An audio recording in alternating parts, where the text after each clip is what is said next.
Hmm, 33. 33, nigga.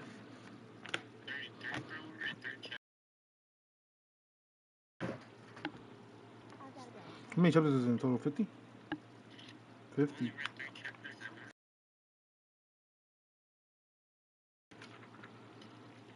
Jacob, please. Jacob.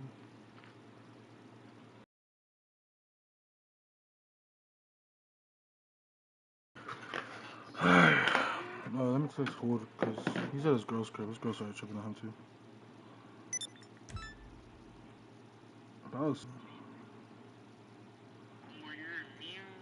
I'm not immune, nigga. I'm not Geo.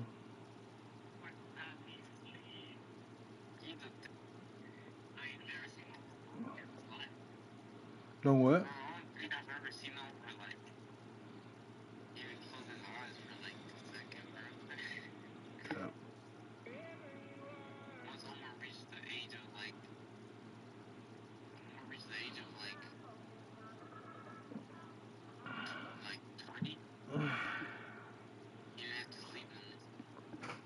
Yeah, I've definitely slept.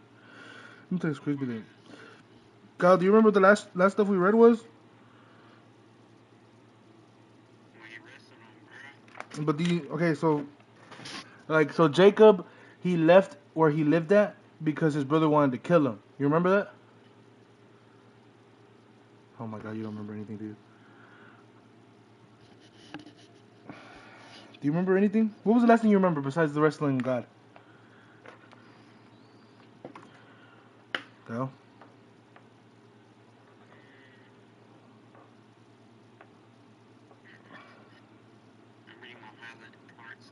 Okay, so basically Isaac had two kids, Jacob and Esau. Jacob stole the blessings of Esau, right? Oh well, that has to do with Rachel. That's the woman. But so Jacob left because Esau wanted to kill him because he stole his blessings, right? So then he worked for this guy for 14. He went like he left and he met this girl and then he wanted the girl, so he worked for the girl for 14 years. So now he's gonna try to come back to his with his brother, right? But he's scared that his brother's gonna kill him. Okay, so that's basically all you pretty much have to know right now, huh? Because you don't remember Jacob was gonna bless Esau because he's the oldest, but I mean Isaac, but Isaac was becoming blind. So Jacob went in there making it seem like he was his brother and stole the blessings. And then whenever the older brother found out that Jacob stole the blessings, he said he was gonna kill him. So Jacob ran away. Okay? Huh? No, nigga, Jacob's the youngest. Isaac is the dad of them, the blind one. You don't know what I'm saying, dude. Okay. Um, just keep that in mind. So the oldest wants to kill the youngest. So now the youngest is going back. Okay? Alright. We're gonna start in 33. Let me know when you're there. What? You got your highlighter?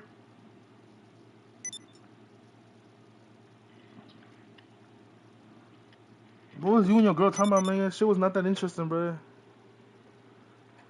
Oh, I love you, babe. Babe, I love you too, babe. No, I love you more, babe. Babe, I love you more. You hang up. No. Nah, come on, man. Gotta lock in, twin. All those I love yous, man. You need to put more I love yous into your bank account, nigga. You think those I love yous gonna make you money, nigga? No. Alright, lock in. Alright, chapter 33. Jacob and Esau make peace. Okay. Oh, wait. Okay. Let me know when you're ready. We gotta get through Genesis, even if this is boring.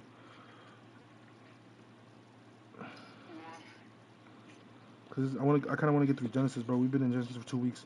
All right. Then Jacob looked up and saw Esau coming with his 400 men. So he divided the children among Leah, Rachel, and his two servant wives. He put the servant wives and their children at the front, Leah and her children next, and Rachel and Joseph last. Then Jacob went on ahead. As he approached his brother, he bowed to the ground 7 times before him. Then Esau ran to meet him and embraced him, threw his arms around his neck, and kissed him, and they both wept. Then Esau looked at the women and children and asked, "Who are these people with you?" These are the children of God. God has graciously given to me. Your servant Jacob replied. Then the servant wives came forward with their children and bowed before him. Next came Leah with her children, and they bowed before him. Finally, Joseph and Rachel came forward and bowed before him. And what were all the flocks and herds I met as wait? And what were all the flocks and herds I met as I came? Esau asked. Jacob replied, "They are a gift, my lord, to ensure your friendship." "My brother, I have plenty," Esau answered. "Keep what you have for yourself." But Jacob insisted, "No. If I have found favor with you, please accept this gift from me. And what a relief to see your friendly smile. It is like seeing the face of God. Please take this gift I have brought you, for God has been very gracious to me. I have more than enough." And because Jacob insisted, Esau finally accepted the gift. "Well," Esau said, "let's be going. I will lead the way." But Jacob replied, "You can see, my lord, that some of the children are very young, and the flocks and herds have their young too. If they are driven too hard, even for one day, all the animals could die. Please, my lord, go ahead of your servant. We will follow slowly at a pace that is comfortable for the livestock and the children. I will meet you at Seir." "All right," Esau said, "but at least let me assign some of my men to guide you and protect you." Jacob responded, "That's not necessary. It's enough that you've received me warmly, my lord." So Esau turned around and started back to Seir that same day. Jacob, on the other hand, traveled to Succoth. There he built himself a house and made shelter for his livestock. That is why the place was named Succoth, which means shelters. Later, having traveled all the way from Padamaram, Jacob arrived safely at the town of Shechem in the land of Canaan. There he set up camp outside the town. Jacob brought the plot of land where he camped from the family of Hamor, the father of Shechem, for 100 pieces of silver, and there he built an altar and named it El Elok Israel.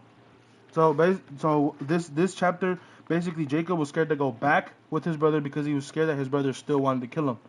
But then when he got there, he sent the woman first. The brother didn't have no more hatred towards him. You know, the brother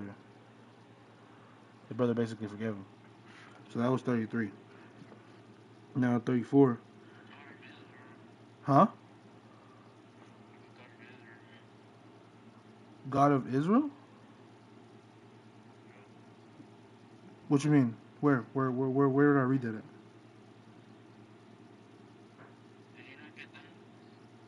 With what, 33? Yeah, I'm done.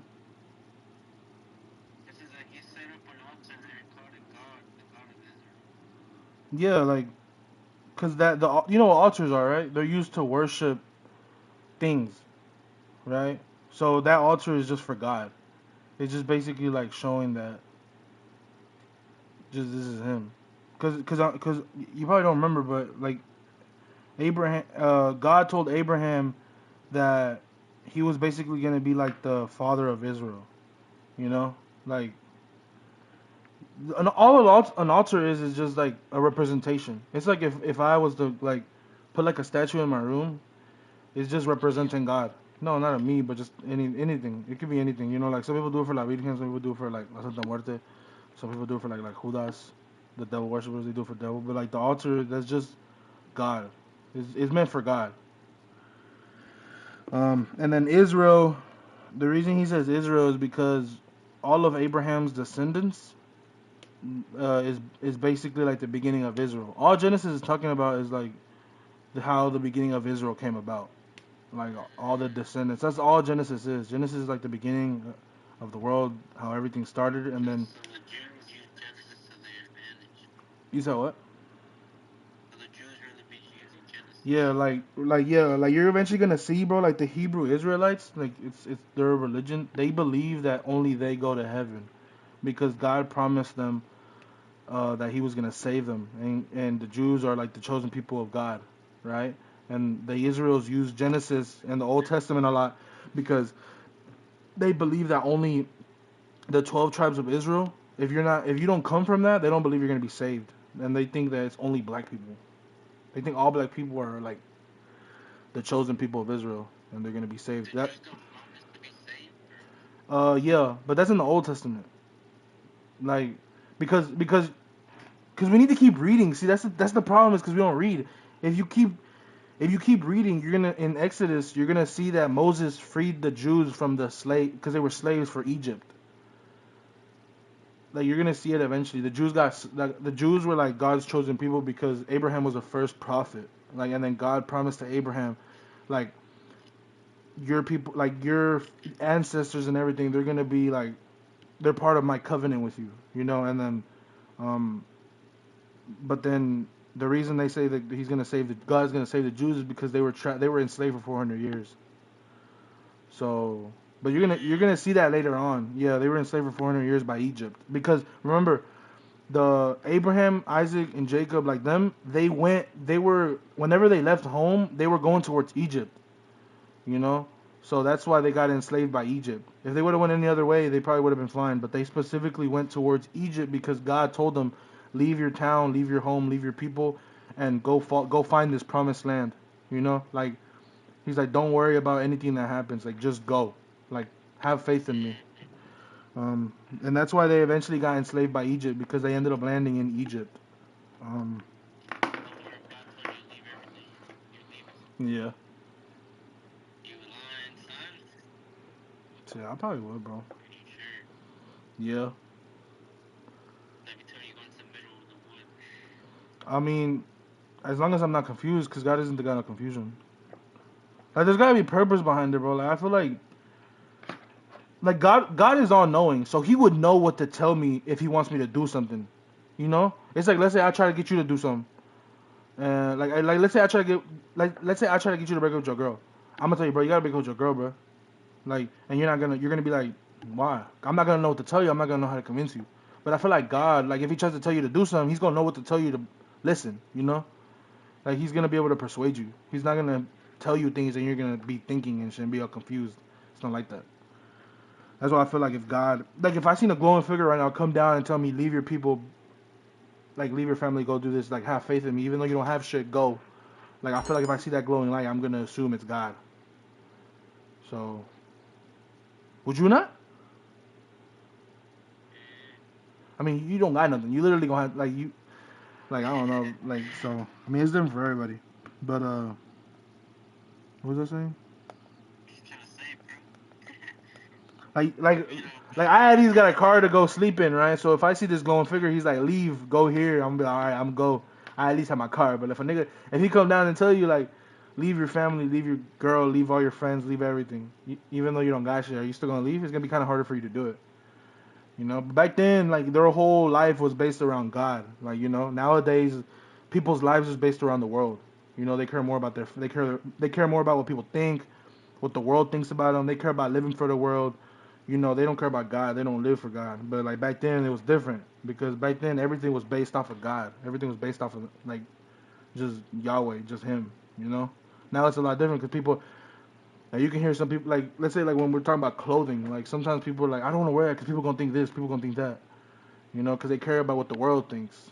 But Jesus says don't be scared of the one that can kill the flesh. Be scared of the one that can kill the flesh and the spirit. That's why back then they always only focused on like God. Everything was based around God. Any little thing, bro. Like eventually in Exodus, you're gonna see Moses was talking to a bush, and it was God. So it's like you gonna see eventually. Yeah, it was like a bush that was on fire or something like that, or like a tree or something like that. Um, all right, 34. A revenge against Shechem, which I don't remember who he is. One day, Dinah, the daughter of Jacob and Leah, went to visit some of the young women who lived in the area. But then the local prince, Shechem, son of Hamor the Hivite, saw Dinah. He seized her and raped her. But then he fell in love with her, and he tried to win her affection with tender words. He said to his father Hamor, "Get me this young girl, I want to marry her." And Coochie must have been good, man. Soon Jacob heard that Shechem had defiled his daughter, Dinah, but since his sons were out in the fields herding his livestock, he had nothing until they returned. Hamor, Shechem's father, came to discuss the matter with Jacob.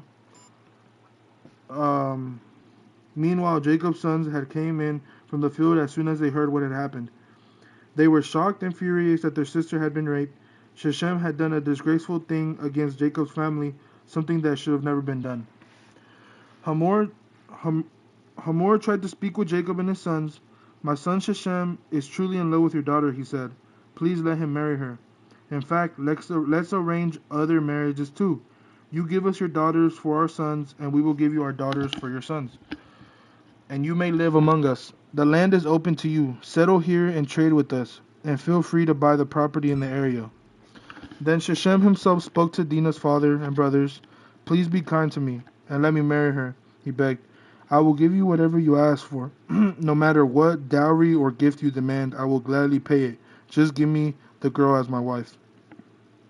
But since Shechem had defiled their sister, Dinah, Jacob's sons responded deceitfully to Shechem and his father, Hamor. They said to them, We couldn't possibly allow this because you're not circumcised.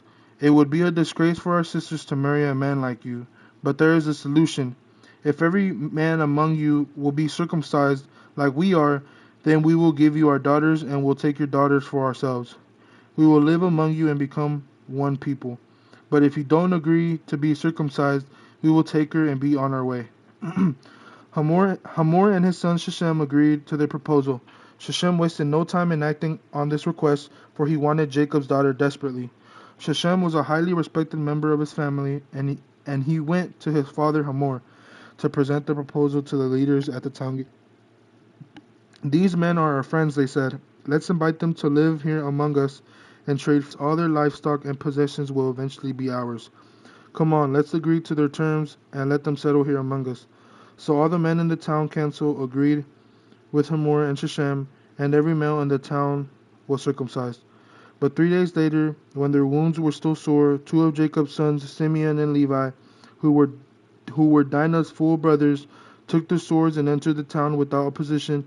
Then they slaughtered every male there, including Hamor and his son Shechem. They killed them with their swords, then took Dinah and Shechem's house and returned to their camp. Meanwhile, the rest of Jacob's sons arrived, finding the men slaughtered. They plundered the town because their sisters had been defiled there. They seized all the flocks and herds and donkeys, everything they could lay their hands on, both inside the town and outside the fields.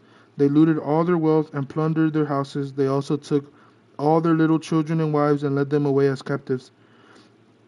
Afterward, Jacob said to Simeon and Levi, You have ruined me. You made me stink among all these people of this land, among all Canaanites and Perizzites.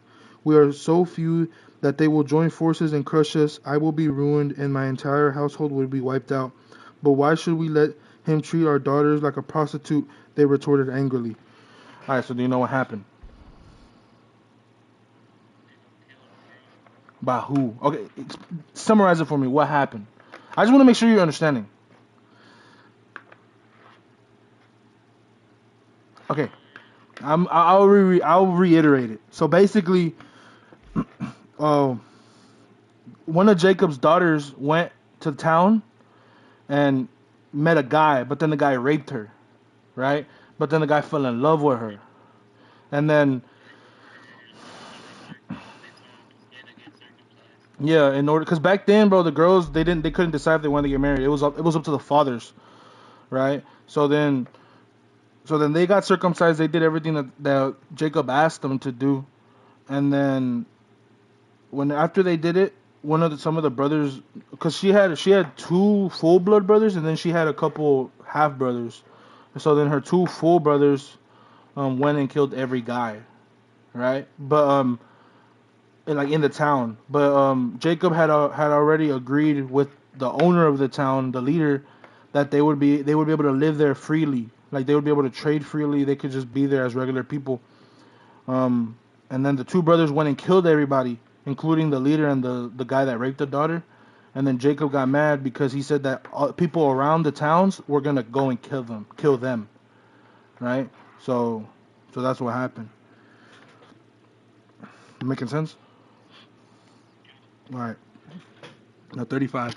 Then God said to Jacob, Get ready and move to Bethel and settle there. Build an altar there to the God who appeared to you and you fled from your brother Esau.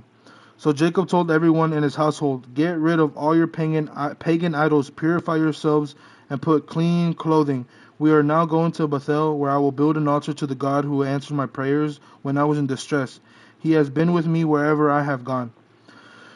So they gave Jacob all their pagan idols and earrings and buried them under the great tree near Shechem. As they set out, a terror from God spread over the people in all the towns in the area, so that no one attacked Jacob's family. Eventually, Jacob and his household arrived at Luz, also called Bethel in Canaan.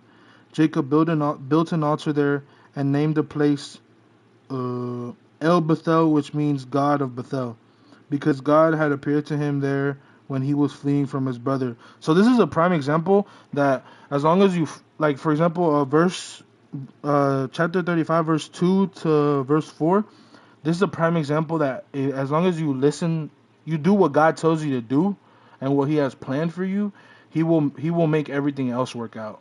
Because Jacob was scared that people were going to kill him, and then God sent out. What's up? You need to watch Gachi. I gotta watch what? Oh, is that an anime? Yeah. You need to watch The Chosen. Maybe. What you mean maybe? The anime is not gonna save you. Jesus is. Alright. Huh? I don't know. So this is a prime example that whenever you follow God and what he has planned for you, he's gonna like help you out. Cause like Jacob was worried that people were gonna try to kill him, and then he ended up, he sent like a disease or something. It just says a terror, but I would assume it's like a disease or something to like make it to where they won't be able to kill him. Now, where are we at? Oh, verse 8. Huh? Or verse 8. Soon after this, Rebekah's old nurse Deborah died. She was buried beneath the oak tree in the valley below Bethel ever since the tree has been called Alon Bakuth, which means oak of weeping. Now that Jacob had returned from Paddan-aram, God appeared to him again at Bethel. God blessed him, saying, "Your name is Jacob, but you will not be called Jacob any longer. From now on, your name will be Israel." So God renamed him Israel. Then God said, "I am El Shaddai, God Almighty. Be fruitful and multiply. You will become a great nation, even many nations. Kings will be among your descendants, and I will give you the land I once gave to Abraham and Isaac. Yes, I will give it to you and your descendants after you." Then God wept up from the place where he had spoken to Jacob. Jacob set up a stone pillar to mark the place where God had spoken to him. Then he poured wine over it as an offering to God and anointed the pillar with olive oil. And Jacob named the place Bethel, which means house of God, because God spoke to him there. So right here, this is basically the start of Israel. Like it's really, well, the start of Israel was with Abraham, but right here is where like the beginning is, because all for example, the Hebrew Israelites, and even like later on, you're gonna see that everything that like, cause like people think, or the Bible says that in the Old Testament that Israel is God's chosen people, because I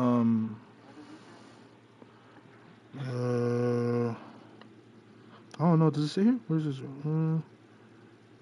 don't know, nigga. Look it up. Let me see. Oh, I think it means king of many nations. What does Israel mean? Oh, yeah, he who struggles with God. Cause cause he was like, huh? You said what?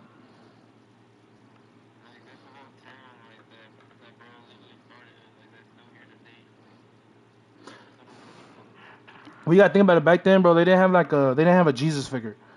Like, well, okay, so back then, I don't know if you remember, like in the beginning of Noah, when he chose Noah, it was because out of the whole world, only Noah really believed in.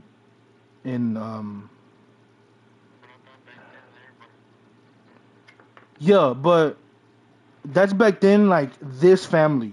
Right now, we're talking about like Abraham's ancestors. So there's Abraham, Isaac, and Jacob's family, and then Esau and all them. Like they're surrounded by God. Everybody else that's out of that doesn't really believe in it. They've all had idols. Like the Egyptians, they worshipped the sun god. Like everybody else that broke off, they never really paid attention to God. Yeah, but like, cause you can see like Jacob told his household in verse 2, I have it highlighted. He says, "Get rid of all your idols," like because everybody that was spreading out, they all like worshipped idols. They all did this and that. Like they didn't really pay attention to God. It's the same thing like when God destroyed Sodom and Gomorrah. You know, like Lot came from Isaac's family or Abraham's family, but the people in that town around them, they all didn't worship God. They didn't follow God. That's why they all got killed. You know, so it's like in like right now, the start of Israel is Jacob, right? But like you're gonna see down the line, even though they came from Jacob and Jacob worshipped God, you're gonna see that there's a lot of idolatry. There's gonna be a lot of fake worshiping of gods. Like they still decide to spread it out. It's like us, bro. Like you see people growing up Catholic and Christian, and they go and worship like La Santa Muerte or like these saints, this and that, blah blah. Like they go and worship all these other things, you know. Or like for example, there's you see some Catholics and Christians, they go and they do witchcraft, or they go and they pray to all these other gods that gives, which is really the devil, or they worship the stars, astrology, or they do palm reading. Like that's all demonic. Like they have, it's all different types of idols. Like a lot of people have more faith in palm readings than they do in God, but they're Catholic and Christian. So it's like, you know, it's the same thing with this. You know, even though they all based off of God and their laws are all based off of God, they still go and they do different things. That's what I was saying with like religion doesn't really matter because at the end of the day, people are always gonna change religion. You know, that's why you always gotta stay faithful to God and just read about the Word. Like stay focused on Jesus. Where are we at? Okay, verse 16. The death of Rachel and Isaac. Leaving Bethel, Jacob and his clan moved on towards Ephrath. But Rachel went into labor while they were still some distance away. Her labor pains were intense. After a very hard delivery, the midwife finally exclaimed, "Don't be afraid, you have another son." Rachel was about to die, but with her last breath she named the baby Benoni, which means son of my sorrow. The baby's father, however, called him Benjamin, which means son of my right hand. So Rachel died and was buried on the way to Ephrath, that is Bethlehem. Jacob set up a stone monument over Rachel's grave, and it can be seen there to this day. Then Jacob traveled on and camped beyond Migdalder. While he was living there, Reuben had intercourse with Bilhah, his father's concubine, and Jacob soon heard about it. These are the names of the 12 sons of Jacob. So like right here it says there's 12 sons of Jacob. So Jacob had 12 sons. And you know, remember Jacob's name is now Israel. And it's like I said, the Hebrew Israelites in Israel, they all go based off of the 12 tribes. And each son had their own tribe. Okay, so that's where the Hebrew Israelite thing, that's where this all stems from. So the son of Leah were Reuben, Jacob's oldest son, Simeon, Levi, Judah, Issachar, and Zebulun. The sons of Rachel were Joseph and Benjamin. The sons of Bilhah, Rachel's servant, were Dan and Oh my God, is this another one of these weird ones? Oh, I hate these. The sons of Bilhah, Rachel's servant, were Dan and Naphtali. The sons of Zilpah, Leah's servant, were Gad and Asher. These are the names of the sons who were born to Jacob at Paddan Aram. And Isaac had both lived as foreigners. Isaac lived for 180 years, then he breathed his last and died at a ripe old age, joining his ancestors in death. And his sons Esau and Jacob buried him. Descendants of Esau. Oh, I don't like these. This is the account of the descendants of Esau, also known as Edom. Esau married two young women from Canaan, Adah, the daughter of Elon and Hittite, and Oholibamah, the daughter of Anah and granddaughter of Zibeon the Hivite. He also married his cousin Basemath, who was the daughter of Ishmael and the sister of Nebaioth, whatever. Adah gave birth to a son named Elipsah for Esau. Basemath gave birth to a son named Reu. Oholibamah gave birth to a son named Jush, Jalam, and Korah. All these sons were born to Esau in the land of Canaan. Bro, my nigga had 5 wives. He had 5 wives. Esau took his wives, his children, and his entire household, along with his livestock and cattle, all the wealth he had acquired in the land of Canaan, and moved away from his brother Jacob. There was not enough land to support them both because of all the livestock and possession they had acquired. So Esau, also known as Edom, settled in the hill country of Seir. This is the account of Esau's descendants and Edomites who lived in the hill country of Seir. These are the names of Esau's sons: Elipasa, the son of Esau's wife Adah and Reu, the son of Esau's wife Basemath. The descendants of Elipaz were Teman, Omar, Zepho, Gatam, and Kenaz. I'm really in the Bible. Like, quit playing with me. Hold on, let me highlight this. All right, Omar, Gatam, and Kenaz. Tima, the concubine of Esau's son Elipaz, gave birth to a son named Amalek. These are the descendants of Esau's wife Adah. The descendants of Reu were Nabath, Zerah, Shema, and Mizah. These are the descendants of Esau's wife Basemath. Esau also had sons through Ohobimila, the daughter of Anah, and granddaughter of Zibeon. Their names were Jush, Jalam, and Korah. Oh, I'm getting a headache. The descendants of Esau's oldest sons, Elipa, became the leaders of the clans of Teman, Omar, Zepho, Kenaz, Gorah, Gatam, and Amalek. These are the clan leaders in the land of Edom who descended from Elipaz. All these were descendants of Esau's wife Adah. The descendants of Esau's son Reu became the leaders of the clans of Nahath. Oh wait, these are the clans who descended. I don't know where I'm at. I'm gonna just go up to 18. The descendants of Esau and his wife Ohobemilah became the leaders of the clans of Jush, Jalam, and Korah. These are the clan leaders who descended from Esau's wife Obamilah, the daughter of Anam. These are the clans descended from Esau, also known as Edom, identified by their clan leaders. These are the names of the tribes that descended from Seir, the Horith. They lived in the land of Edom, Latan, Shobal, Zibeon, Anah, Dishon, Ezer, and Dishan. These were the Heroite clan leaders, the descendants of Seir, who lived in the land of Edom. The descendants of Lotan were Hori and Hemam. Lotan's sisters was named Timnah. The descendants of Shobal were Alvin, Mahahath, Ebal, Shepo, and Onam. The descendants of Zibeon were Eliah and Anah. This is the Anah who discovered the hot springs in the wilderness while he was grazing his father's donkeys. The descendants of Anah were his sons Dishon and his daughters Ahobemilah. The descendants of Dishon were Hemdan, Ishban, Ithran, and Kiran. The descendants of Ezer were Bela, Zavan, and Akan. The descendants of Dishon were Uz and Aran. So these were the leaders of the Horite clan: Lotan, Shobal, Zibeon, Anah, Dishon, Ezer, and Dishan. The Horite clans are named after their clan leaders who lived in the land of Seir. These are the kings who ruled in the land of Edom before any king ruled over the Israelites. Before Bela, son of Bor, who ruled in Edom from his city of Dibah. When Bela died, Jacob, son of Zorah from Bozrah, became king in his new place. When Jacob died, Husham from the land of the Temanites became king in his place. When Husham died, Hadad, son of Bedad, became king in his own place and ruled from the city of Avith. He was the one who defeated the Midianites in the land of Moab.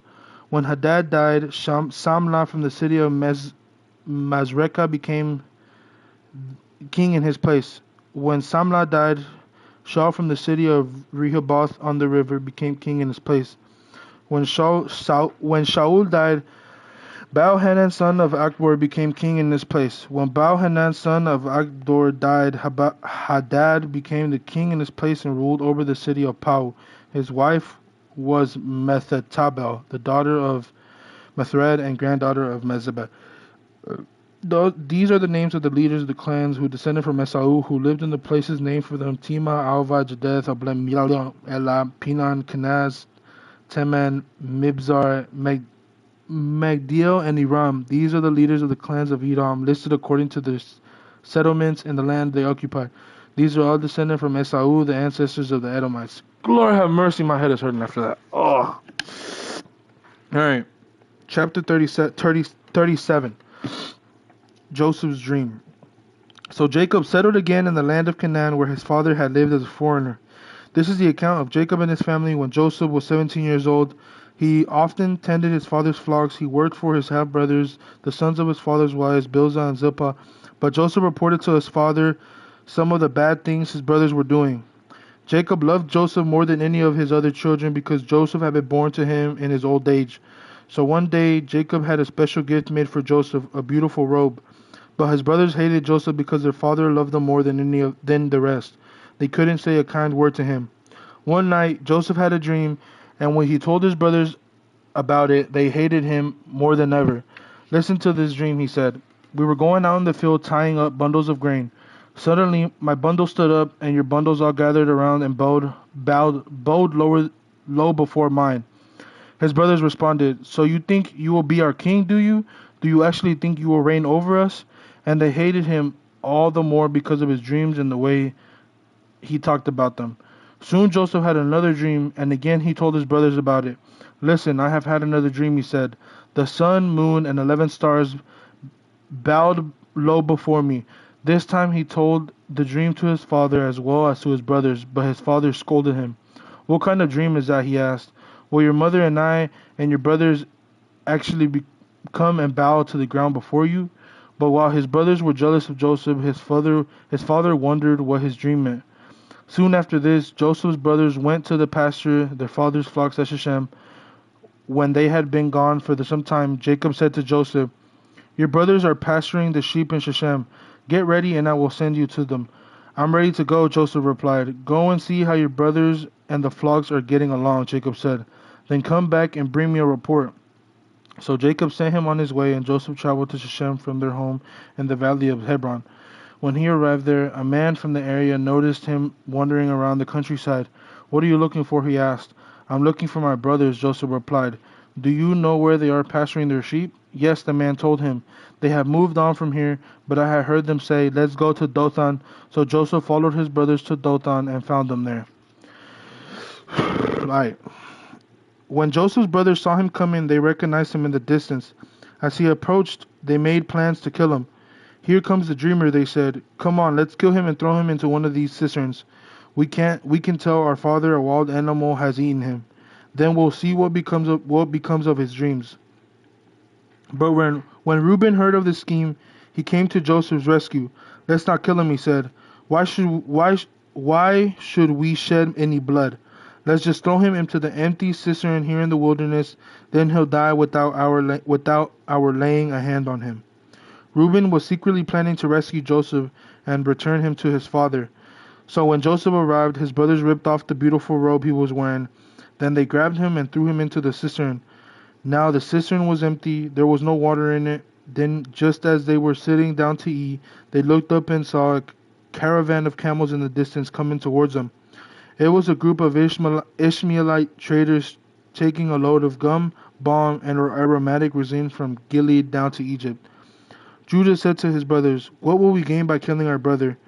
We'd have to cover up the crime. Instead of hurting him, let's sell him to those Ishmaelite traders. After all, he is our brother, our own flesh and blood." And his brothers agreed. So when the Ishmaelites, who were Midianite traders, came by, Joseph's brother pulled him out of the cistern and sold him to them for 20 pieces of silver, and the traders took him to Egypt. Sometime later, Reuben returned to get Joseph out of the cistern. When he discovered that Joseph was missing, he tore his clothes in griefs. Then he went back to his brothers and lamented, "The boy is gone, what will I do now?" Then the brothers killed a young goat and dipped Joseph's robe in its blood. They sent the beautiful robe to their father with his message, "Look at what we have found. Doesn't this robe belong to your son?" Their father recognized it immediately. "Yes," he said, "it is my son's robe. A wild animal must have eaten him." Joseph has clearly been torn to pieces. Then Jacob tore his clothes and dressed himself in burlap. He mourned deeply for his son for a long time. His family all tried to comfort him, but he refused to be comforted. "I will go to my grave mourning for my son," he would say, and then he would weep. Meanwhile, the Midianite traders arrived in Egypt, where they sold Joseph to Potiphar, an officer of Pharaoh, the king of Egypt. Potiphar was the captain of the place guard. So do you know what happened? Do you get what happened?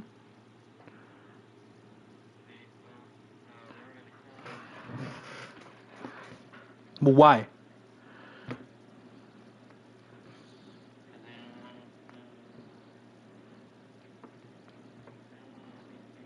Yeah, because he had a dream that he was gonna be king, so they killed him for that because they didn't want him to become king. All right, Judah and Tamar. All right, chapter 38.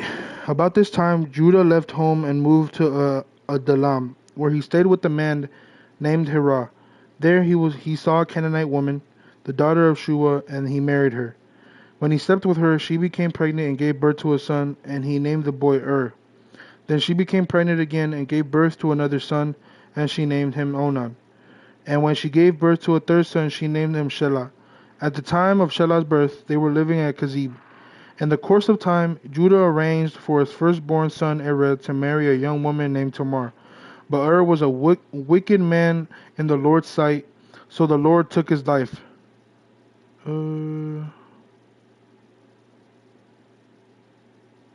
Okay. Then Judah said to Er's brother Onan, "Go and marry Tamar, as our law requires to the brothers of a man who has died. You must produce a hair for your brother." So this is a prime example, bro, that God didn't care. He would just kill people, like he just said, like right here.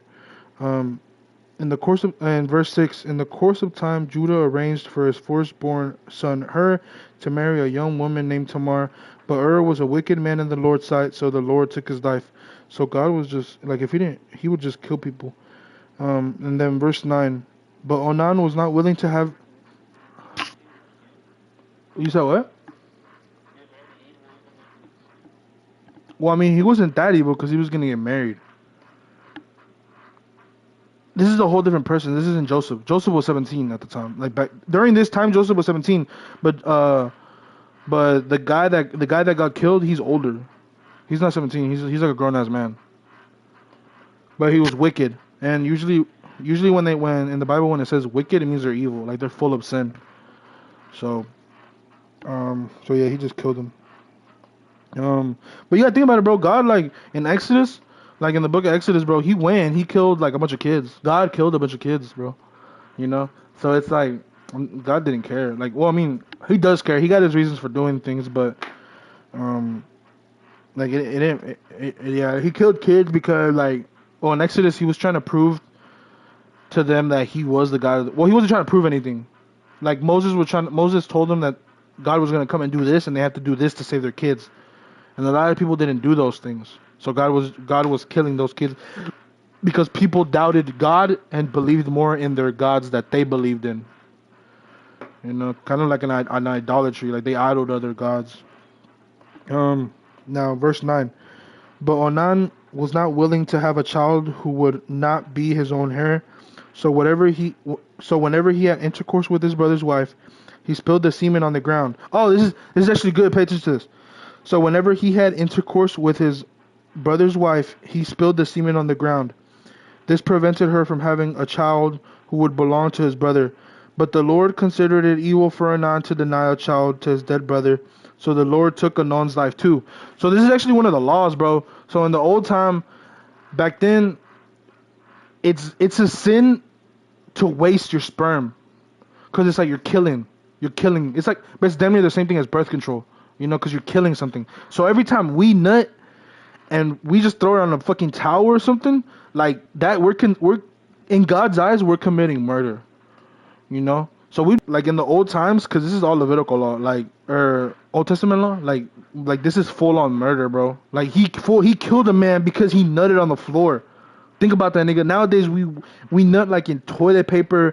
Niggas nut in towels, socks, bro. Like anything, bro. Like even like condoms, bro. Like that's considered murder in God's eyes. You know. So that's why what God teaches about lust, to run away from it. Cause the more we jerk off and the more we do certain things, bro, that nut isn't going into a woman.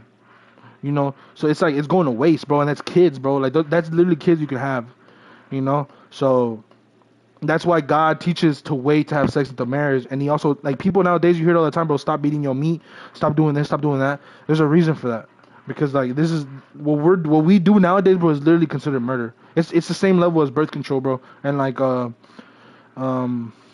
not birth control. It's the same thing as like perfectly good kids go to it sounds kind of weird, bro, because I ain't trying to have 50 kids, but you know, let me highlight that actually.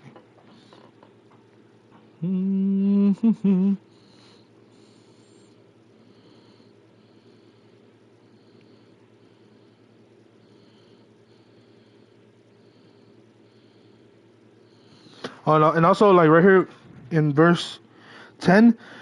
But the Lord considered it evil for Onan to deny a child to his dead brother, so the Lord took Onan's life away too. Because also, like, I can't remember if it's in Psalms or Proverbs, it says that children are a blessing from God.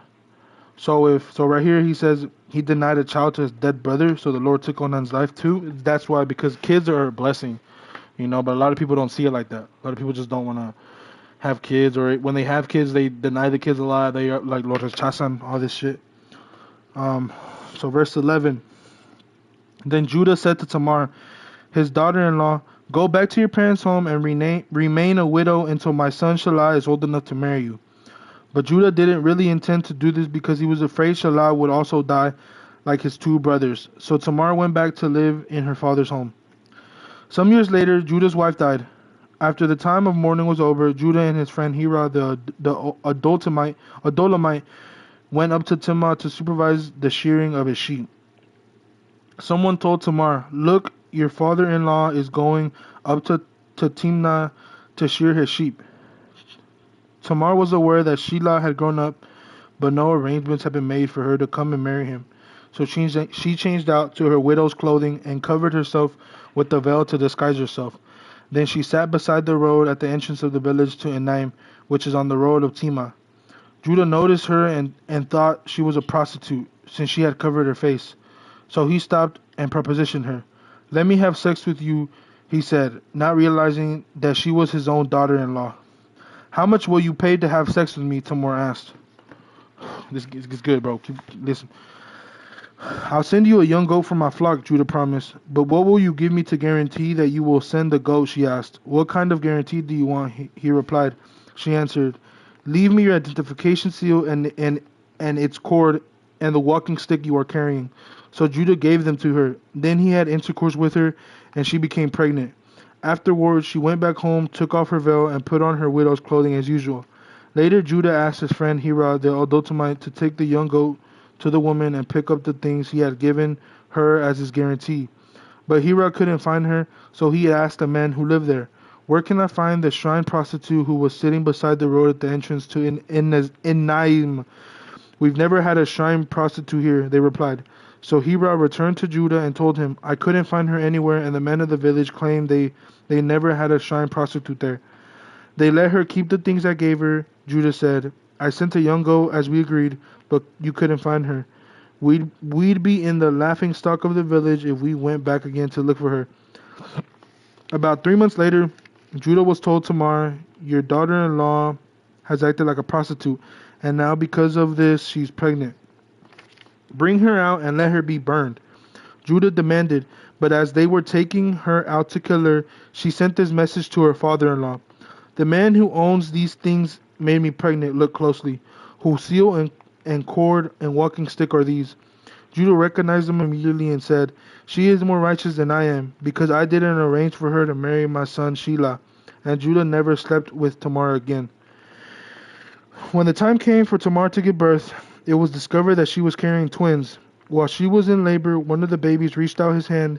The midwife grabbed it and tied a scarlet string around the child's wrist, announcing, this one came out first. But then he pulled back his hand and came out his brother. What? The midwife exclaimed, How did you break out first? So he was named Perez. Then the baby with the scarlet string on his wrist was born, and he was named Zerah. You get what happened, right?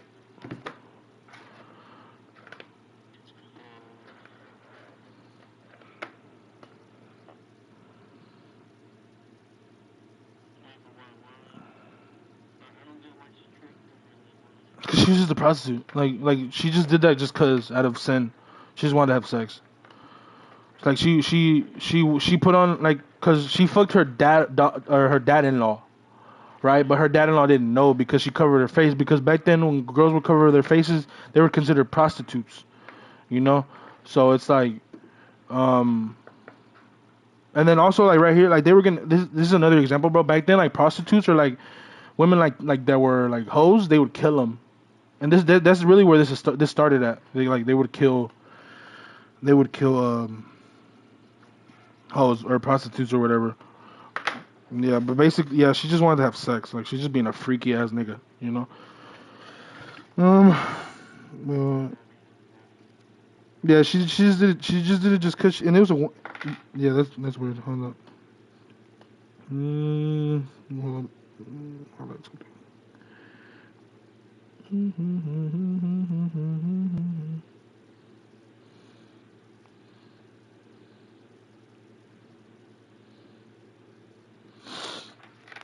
All right. Um. All right. Chapter 39. Joseph in Potiphar's house. So this is the guy that got sold, okay? And then Potiphar is the king at the time, or not a king, but like someone that has money, basically. When Joseph was taken to Egypt by the Ishmaelite traders, he was purchased by Potiphar, an Egyptian officer. Potiphar was captain of the guard for Pharaoh, the king of Egypt. The Lord was with Joseph, so he succeeded in everything he did as he served him in the home of the Egyptian master. Potiphar noticed this and realized that the Lord was with Joseph, giving him success in everything he did.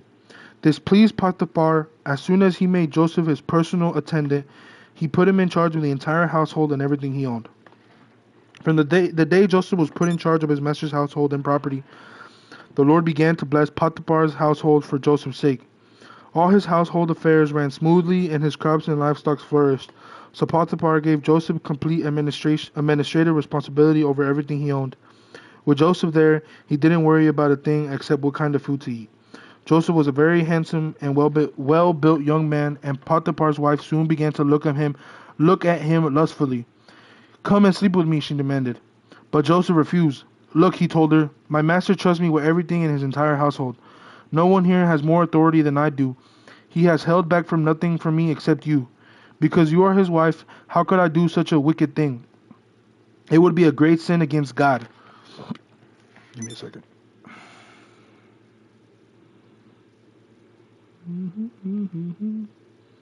You know, so lust isn't just a guy thing. It's also a woman thing.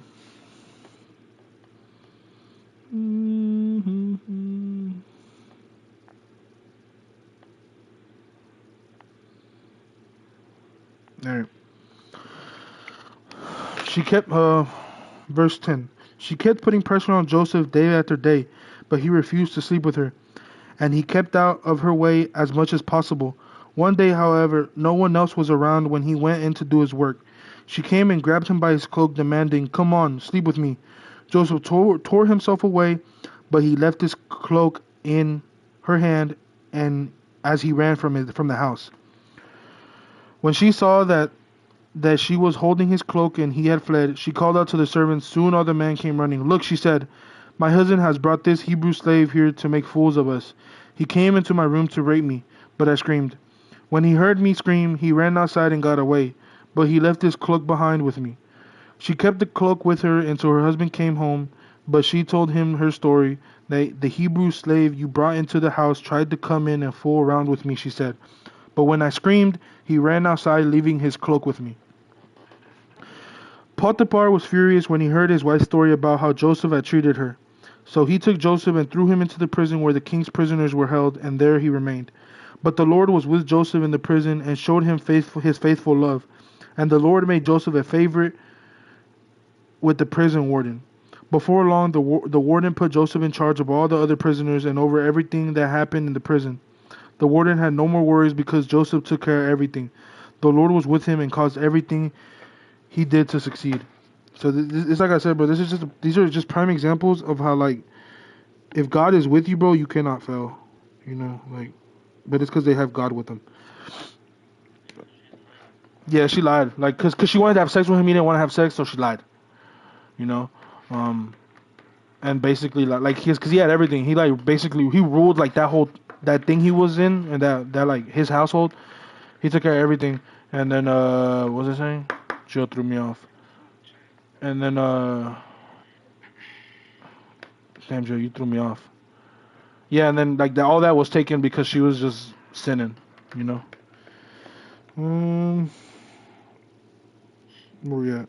And then like as you can see, he got thrown into prison, and even though he was in prison, he was still benefiting because God was with him the whole time. You know, God didn't leave him because the whole time he's been alive, people have just been doing him wrong. Uh, um, and then chapter 40. Hold up. Um,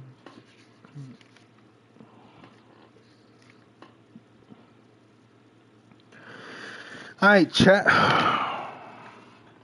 Give me a second. Joe, what you playing, bro? Tuh. You get a girlfriend.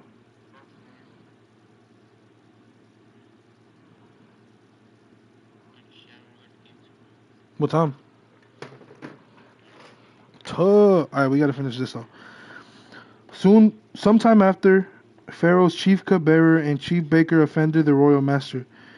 Pharaoh became angry with these two officials. Why do you look so worried today? He asked them, and they replied, "We both had dreams last night, but no one can tell us what they mean." "Interpreting dreams is God's business," Joseph replied. "Go ahead and tell me your dreams." So the chief cupbearer told Joseph his dream first. "In my dream," he said, "I saw a grapevine in front of me." Means, Joseph said, "The 3 branches represents 3 days. Within 3 days, Pharaoh will lift you up and restore you in the position as his chief cupbearer. And please remember me and do me a favor when things go well for you. Mention to me Pharaoh so he might let me out of this place. For I was kidnapped from my homeland, the land of the Hebrews, and now I'm here in prison. But I did nothing to deserve it." When the chief baker saw that Joseph had given the first dream such a positive interpretation, he said to Joseph, "I had a dream too. In my dream there were 3 baskets of white pastry stocked on my head. The top basket contained all kinds of pastries for Pharaoh, but the birds came and ate them from the basket on my head." "This is what the dream means," Joseph told him. "The 3 baskets also represent 3 days. 3 days from now, Pharaoh will lift you up and impale your body on a pole. Then birds will come and peck away at your flesh." Pharaoh's birthday came 3 days later, and he prepared a banquet for all of his officials and staff. He summoned his chief cupbearer and chief baker to join the other officials. He then restored the chief cupbearer to his former position so he could again hand Pharaoh his cup, but Pharaoh impaled the chief baker just as Joseph had predicted when he interpreted his dreams. Pharaoh's chief cupbearer, however, forgot all about Joseph, never giving him another thought. So basically, like, Joseph was in jail. 2 other prisoners went to jail with Joseph. One of them had a dream that he was gonna get his old life back. The other guy had a dream that he was gonna get killed by Pharaoh. And Joseph told them what the dreams meant. And then everything happened exactly how they said. But Joseph told them to tell Pharaoh, "Hey, when you get out of this place, mention me so I can get out." But the guy didn't do that. You know, he just left him in there. Now yeah, he owed him. You know, that's what I'm saying. Like, over and over again, Joseph is just his whole life just getting hoed and hoed and hoed. First, he got sold. His brothers kidnapped him, and then the lady lied, threw him in jail, and then he could have gotten out, and the guy didn't mention him. All right. 2 full years later, Pharaoh dreamed that he was standing in the bank of the Nile River. In his dream, he saw 7 fat, healthy cows come up on the river and began grazing in the marsh grass. Then he saw 7 more cows come up from behind them from the Nile, but these were scrawny and thin. These cows stood beside the fat cows on the riverbank. Then the scrawny, thin cows ate the 7 healthy fat cows. At this point in the dream, Pharaoh woke up. But he fell asleep again and had a second dream. This time he saw 7 head of grain plump and beautiful growing on a single stalk. Then 7 more heads of grain appeared, but these were shriveled and withered by the east wind. And these thin heads swallowed up the 7 plump, well-formed heads. Then Pharaoh woke up again and realized it was a dream. The next morning, Pharaoh was very disturbed by the dreams, so he called for all the magicians and wise men of Egypt. When Pharaoh told them his dreams, not one of them could tell him what they meant. Finally, the king's chief cupbearer spoke up. "Today I have been reminded of my failure," he told Pharaoh. "Some time ago you were angry with the chief baker and me, and you imprisoned us in the place of the captain of the guard. One night the chief baker and I each had a dream, and each dream had its own meaning. There was a young Hebrew man with us in prison who was a slave of the captain of the guard. We told him our dreams, and he told us that with Joseph, because Pharaoh started having dreams and nobody could tell him what the dreams meant. But then the guy remembered, oh well, this guy told me what my dreams meant, and they came, and they were true, you know. Yeah, yeah, pretty much. Well, not necessarily, but like, have you ever had those dreams that like felt real? Yeah, it's basically what's going on here. You know, they keep having these dreams, and like they're taking it as signs. You know. Um, verse 14. Pharaoh sent for Joseph at once, and he was quickly brought from the prison. After he shaved and changed his clothes, he went in and stood before Pharaoh. Then Pharaoh said to Joseph, I had a dream last night, and no one here can tell me what it means. But I have heard that when you hear about a dream, you can interpret it. It is beyond my power to do this, Joseph replied. But God can tell you what it means and set you at ease. So Pharaoh told Joseph his dream. In my dream, he said, I was standing on the bank of the Nile River, and I saw 7 fat, healthy cows come up out of the river and began grazing in the marsh grass. But then I saw 7 sick-looking cows, scrawny and thin, come up after them. I have never seen such a sorry-looking animal in all my land of Egypt. These thin, scrawny cows ate the 7 fat cows, but afterwards you shouldn't have known it, for they were still as thin and scrawny as before. Then I woke up. In my dream, I also saw 7 heads of grain, full of beautiful, growing on a single stalk. Then 7 more heads of grain appeared, but these were blighted, shriveled, and withered by the east wind. And the shriveled heads, I have no idea, bro. Like, even me reading this, bro, I don't even know what this means. And the shriveled heads swallowed the 7 healthy heads. I told these dreams to the musicians, but no one could tell me what they mean. Alright, but now we really finna see we finna see what this means. Joseph responded, both of Pharaoh's dreams mean the same thing. God is telling Pharaoh in advance what he is about to do. The 7 healthy cows and the 7 healthy heads of grain both represent 7 years of prosperity. The 7 thin, scrawny cows that came up later and the 7 thin heads of grain withered by the east wind represented 7 years of famine. This will happen just as I have described it, for God has revealed to Pharaoh in advance what he is about to do. The next 7 years will be a period of great prosperity throughout the land of Egypt, but afterward there will be 7 years of famine so great that all the prosperity will be forgotten in Egypt. Famine will destroy the land. This famine will be so severe that even the memory of the good years will be erased. As for having 2 similar dreams, it means that these events have been decreed by God and he will soon make them happen. So that's what that means. So basically there's going to be 7 good years and 7 bad years. But the bad years are going to be so bad that they forgot about the 7 good years. You know what I'm saying? Which is a prime example that nowadays people only pay attention to the bad. You know, you can have a million good things happen, but then one bad thing happens and you have bad things, you know? Oh, and also Joseph is telling people that only God can interpret these, but he's interpreting them himself. And the reason for that is because he has the Holy Spirit in him.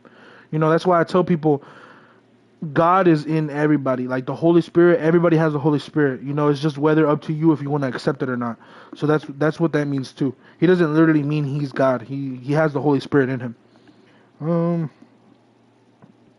Now 33. Therefore, Pharaoh should find an intelligent and wise man and put him in charge of the entire land of Egypt. All right, remember that.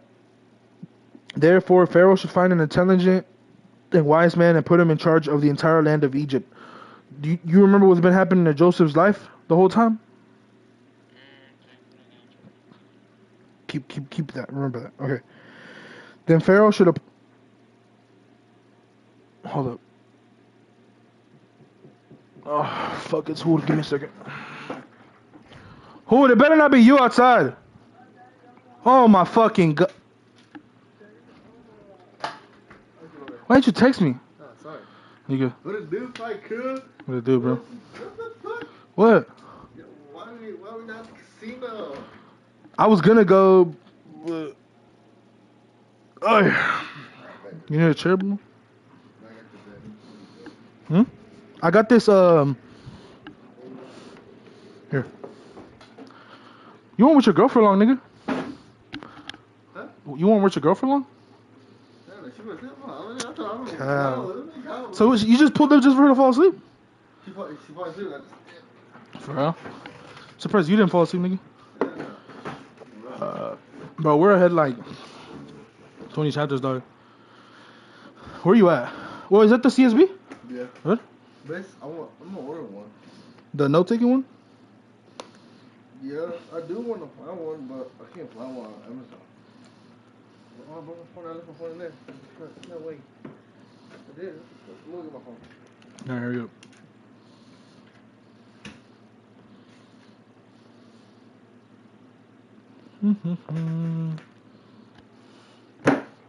Oh, my bad. Alright, where are we at?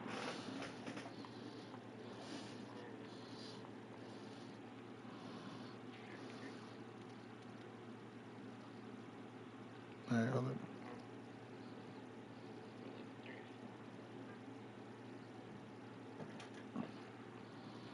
I thought you had to open What do you mean? the door.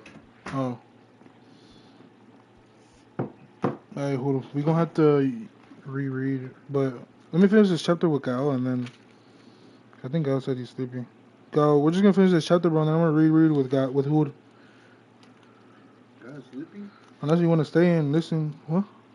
He's talking about something he got a game tomorrow. Tough. Night is young. Night is young, bro. You don't. Hold on. Let me finish reading this one with. I just jump in, I don't mind. Huh? I jump in. I mean, I can summarize most of it, cause I'm telling you, bro, a lot of like this back stuff is boring. We can re-summarize it, like, huh?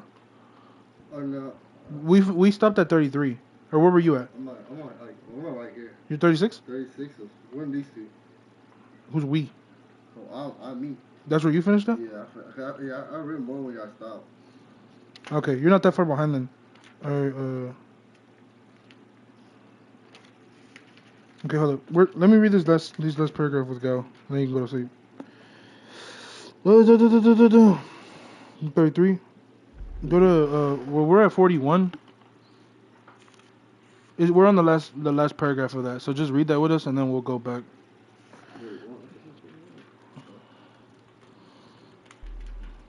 Let's see. You know it's a new Bible.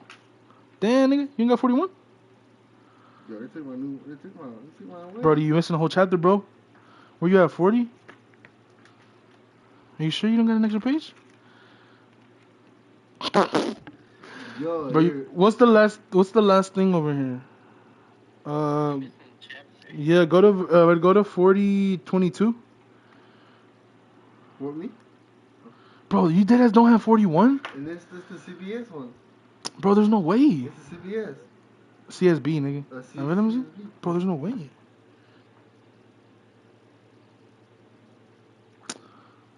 My nigga, you in Leviticus or Exodus? What? You're not even in Genesis, bro. Genesis over here. I'm like wondering. I'm like, bro, there's no way you're missing the whole chapter. All right, we're in 41:33. 41? Yeah, 33. You can scoot the PlayStation over, nigga, if you want. Ugh. I'm out here tweaking. I'm like, bro, there's no way the Bible's that corrupted. All right, 33. You at 33? Yeah. Therefore, Pharaoh should find an intelligent and wise man and put him in charge of the entire land of Egypt. Then Pharaoh should appoint supervisors over the land and let them collect 1/5 of all crops during the 7 good years. Have them gather all the food produced in the good years that are just ahead and bring it to Pharaoh's storehouses. Store it away and guard it there so there will be food for the cities. That way there will be enough to eat when the 7 years of famine come to the land of Egypt. Otherwise, this famine will destroy the land. Joseph's made ruler of Egypt. Joseph's suggestions were all received by Pharaoh and his officials. So Pharaoh asked his officials, "Can we find anyone else like this man, so obviously filled with the Spirit of God," which is the Holy Spirit? Then Pharaoh said to Joseph, "Since God has revealed the meaning of the dreams to you, clearly no one else is as intelligent or wise as you are. You will be in charge of my court, and all of my people will take orders from you. Only I, sitting on my throne, will have a rank higher than yours." Pharaoh said to Joseph, "I hereby put you in charge of the entire land of Egypt." Then Pharaoh removed his signet ring from his hand and placed it on Joseph's finger. He dressed him in fine linen clothing and hung a gold chain around his neck. Then he had Joseph ride in the chariot reserved for his second in command, and wherever Joseph went, the command was shouted, "Kneel down." So Pharaoh put Joseph in charge of all of Egypt. And Pharaoh said to him, "I am Pharaoh, but no one will lift a hand or foot in the entire land of Egypt without my approval."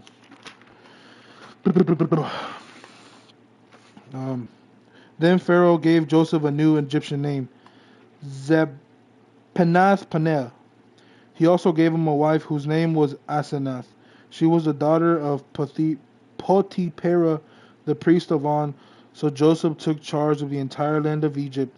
He was 30 years old when he began serving in the court of Pharaoh, the king of Egypt.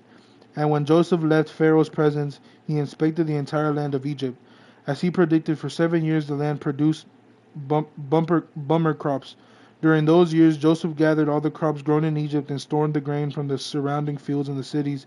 He piled up huge amounts of grain, like sand on the seashore. Finally, he stopped keeping records because there was too much to measure. During this time, you lost, bro? You lost, bro? Yeah. 4150. Okay. The two sons were born. Okay, yeah. During this time, the first of the famine years, 2 sons were born to Joseph and his wife, Asenath, the older daughter of Manasseh, for he said, "God has made me forget all my troubles and everyone in my father's family." Joseph named his second son Ephraim, for he said, "God has made me fruitful in the land of my grief." And the last 7 years of bumper crops throughout the land of Egypt. Where the fuck we at? I got lost. Okay. And the last 7 years of bumper crops throughout the land of Egypt came to an end. Then the 7 years of famine began, just as Joseph has predicted. The famine also struck all the surrounding countries, but throughout Egypt there was plenty of food. Eventually, however, the famine spread throughout the land of Egypt as well, and the people cried out to Pharaoh for food. He told them, "Go to Joseph and do whatever he tells you." So with severe famine everywhere, Joseph opened up the storehouses and distributed grain to the Egyptians, for the famine was severe throughout the land of Egypt, and people from all around Egypt came to buy grain from Joseph because the famine was severe throughout the world. Alright. Basically, pretty much.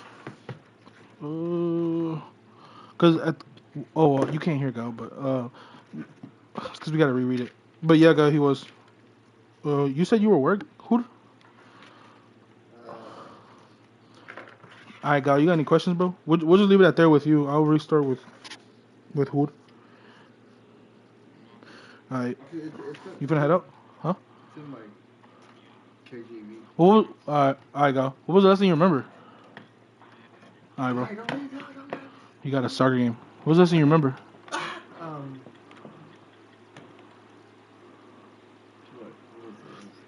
Was it where Jacob wrestled We passed that with God? We passed that one already. With who? Who'd you read that by yourself? With you? I read that. Yeah, we read that together. We read that. We passed that. But how much of that did we pass? That was the last thing I remember reading with y'all. Yeah, exactly. We passed that one. Then we stopped. Y'all stopped at 33. Yeah, I remember. Y'all stopped at 33. But I went to. What, 37? 36. 36 to 35. Look. Because 35 and 36 is all just like descendants. That's not really that important. See, I don't. I mean, we read it, but I mean, bro, like I'm telling you, it's like the son of him has a son of this, of that. The son of it's one of those. I like that. Yeah. So. Like it, Nah, we'll start at 37, because 37 is where it starts cooking. You want to reread it, or you want me to summarize it? Just summarize it. Okay, so basically, the last thing we read, was Jacob wrestles with God. Well, I'm gonna just say from there, Jacob wrestles with God. Remember? So Jacob, I don't know if you remember, Jacob lied to his brother Esau and took everything from him, right? Where you at, nigga? Oh, you going to?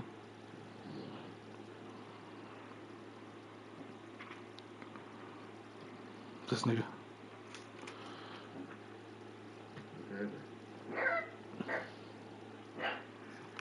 My cane Corso tripping.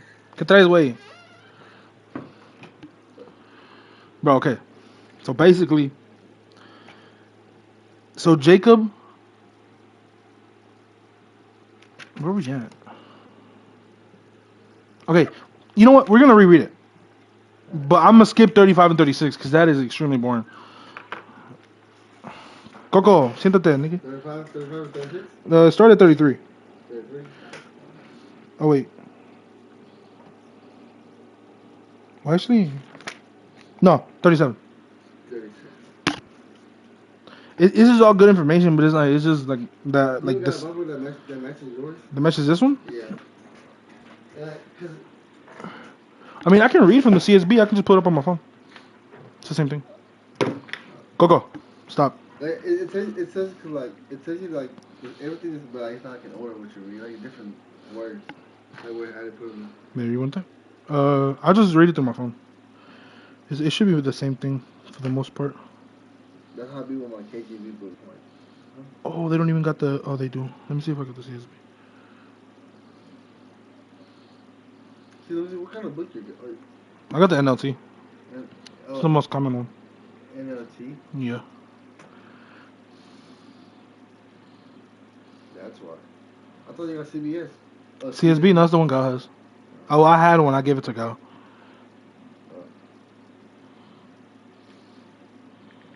You don't like the big. Huh? What? You don't like the big print? Well, I want to get a big print next. I have that one, but it's in Spanish. Yeah, I have that one, but it's in Spanish. Hold on, let me download this version. Give me a second.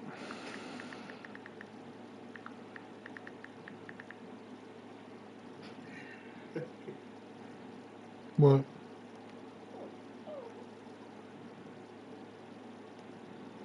Can't course of child. Stop. You lock the door. Huh? Lock the door. Alright, let me see if it's the same. You won't get. I'm getting and then Yeah, it's the same. I'm at the end of the NLT then. Hmm? You get an NLT then. NLT. The CB it's like the CSB is good, but I just need like same words, So like you know we're reading. you know. So you might as well just get this one then. Huh? You might as well just get this one then, just to read along. Yeah, that's Or you can get the NLT I'm at the NLT next. with the Big study, What? so you can write on the side. No book. They have it. They like at Mardell, that Christian store in Longview. They have the NLT version with the note taking. Or you can just get a journal, but I don't ever use it. I don't like having two books separate. It'd be better to have like it on the side. You know what I'm saying? Alright, I'm gonna read. Coco, what do you want? Coco, come here. Are you going on your phone? Yes, same thing. Can I see? Can I see on yours? Well, you want to read Oh, NLT? it's the same CSB, thing? yeah. Oh, okay, yeah. Alright. 37. Jacob lived in the land where his father had stayed, the land of Canaan. These are the family records of Jacob. At 17 years of age, Joseph tended the sheep with his brothers. The young man was working with the son of Bilhah and Zilpah, his father's wives, and he brought a bad report about them to their father. Now Israel loved Joseph more than his other sons because Joseph was a son born to him in his old age, and he made a long-sleeved robe for him. When his brothers saw that the father loved him more than all his brothers, they hated him and could not bring themselves to speak peaceably to him. Then Joseph had a dream where he told it to his brothers. They hated him even more. He said to them, "Listen to this dream I had. There we were, binding sheaves of grain in the field. Suddenly my sheaf stood up, and your sheaves gathered around it and bowed down to my sheaf. Are you really going to reign over us?" his brothers asked. "Are you really going to rule us?" So they hated him even more because of his dream and what he had said. Then he had another dream and told it to his brothers. "Look," he said, "I have." Hey, are you peeing, bro? You got felt my pants get wet. No. What?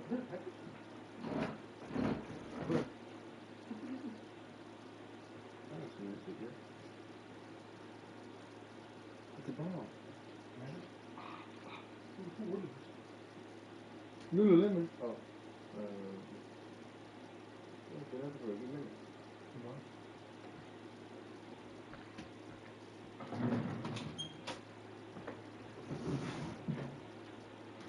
Shoot, what you want, nigga?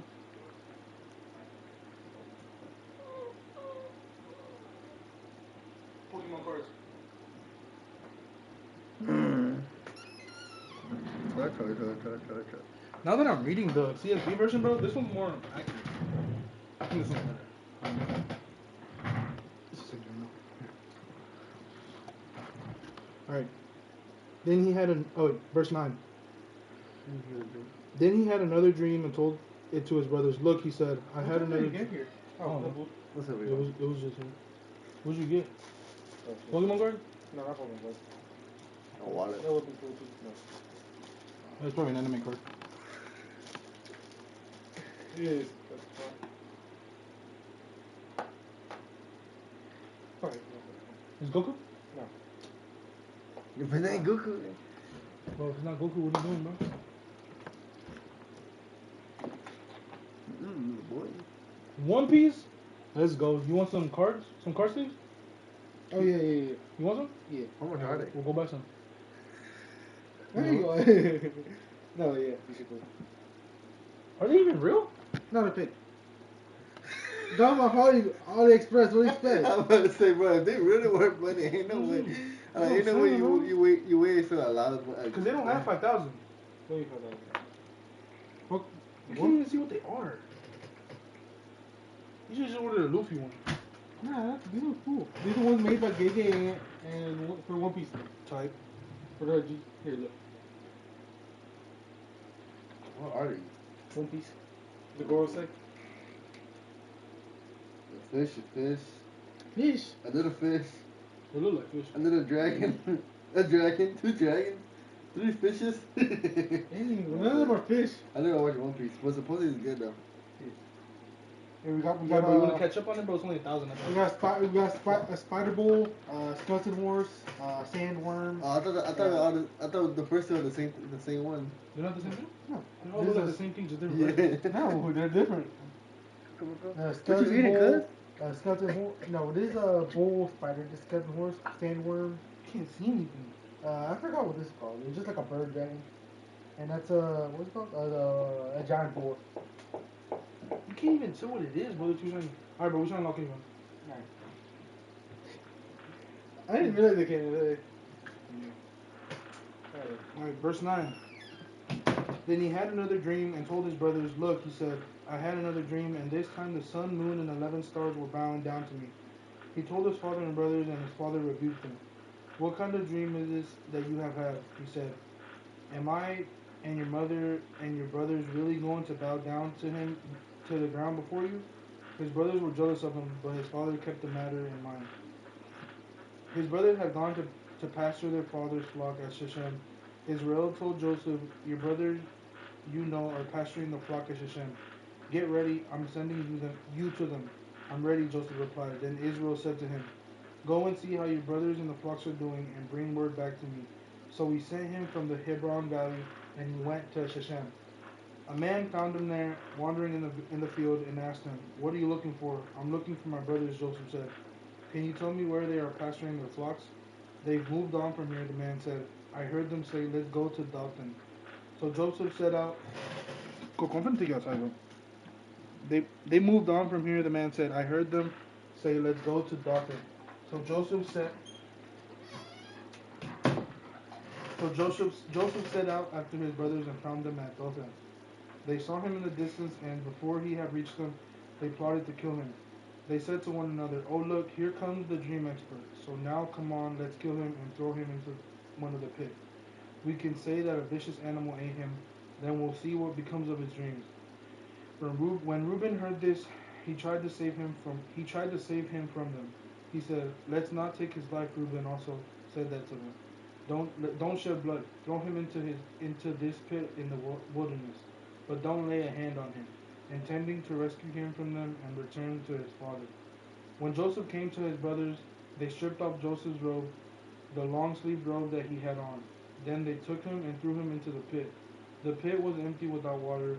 They sat down to eat a meal, And when they looked up, there was a caravan of Ishmaelites coming from Gilead. Their camels were carrying aromatic gum, balsam, and resin, going down to Egypt. Judah said to his brothers, "What do we gain if we kill our brother and cover up his blood? Come on, let's sell him to the Ishmaelites and not lay a hand on him, for he is our brother, our own flesh." And his brothers agreed. When Midianite traders passed by, his brothers pulled Joseph out of the pit and sold him for 20 pieces of silver to the Ishmaelites who took Joseph to Egypt. When Reuben returned to the pit and saw that Joseph was not there, he tore his clothes. He went back to his brothers and said, "The boy is gone. What am I going to do?" So they took Joseph's robe, slaughtered a male goat, and dipped the robe in his blood. They sent the long sleeved robe to their father and said, "We found this. Examine it. Is it your son's robe or not?" His father recognized it. "It is my son's robe," he said. "A vicious animal has devoured him. Joseph has been torn into pieces." Then Jacob tore his clothes, put sackcloth around his waist, and mourned for his sons many days. All his sons and daughters tried to comfort him, but he refused to be comforted. "No," he said, "I will go down to Shiloh to Shiloh to my son mourning." And his father wept for him. Meanwhile, the Midianites sold Joseph in Egypt to Potiphar, an officer of Pharaoh and the captain of the guard. So it's kind of confusing, but basically what happened was, so, well, the chapter before that, Jacob talked to God. God changed his name to Israel. Because he wrestled with God. Yeah. So he changed his name. But then, so Jacob had 12 kids, which is like now there's like a thing right now. The Hebrew Israelites, they go based off of 12 clans. They think only the 12 clans of Israel can be saved by God. They only think that if you're not from those 12 clans, you won't go into heaven, right? So basically, what happened is Jacob had 12 sons. The youngest son had a dream that he was gonna rule over everybody. The other brothers didn't like that, so they sold him. They got rid of him, and they told the dad that he got killed by a wild animal. Right? That's why they went, grabbed his clothes, and filled it with blood, and gave it to Jacob, because they said, "Hey, a wild animal killed your son." Because they were jealous that they said, "Oh, well, he says he's gonna be king of us one day. Let's just get rid of him, so he won't be king." They thought it was gonna be one of them, because back then the oldest always gets everything, and he was the youngest. So that's basically that. That's that chapter. So then 38. Well, so that dream. So he had a dream that he would be king. Yeah, so he had a dream that there was the sun and the moon, so mom and dad, and there was 11 stars, and the last star, which is the youngest son, ruled over all the stars and the sun and the moon, which is the mom, the dad, and the 11 brothers. And since Joseph was the youngest, the way that dream meant to him was, "Oh, well, that means I'm gonna rule over all of y'all." And he told all the brothers and the dad, and then the dad was like, "Crazy, you're not gonna rule over us." Yeah, so that's basically what happened. No, so it was just a dream. It was just a dream. But back then, bro, dreams meant something. Well, they still do to this day. Like, dreams mean something. But back then, you ever had like a dream where it felt real? Like, hella real or no? You never had a dream like that? You never had a dream where you literally like you're dreaming, but it feels real? You never had a dream? Oh, yeah, I did. Like, it's basically what happened here. Back then, because back then, like, Jacob or this family or these descendants, they're all like their whole life is surrounded around God, so they took everything as a sign. So that's basically what happened here. Where are we at? 37. 38. Okay.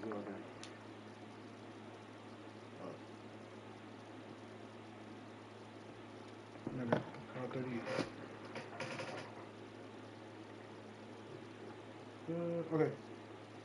So this is So Joseph already got sold to Egypt. Yeah.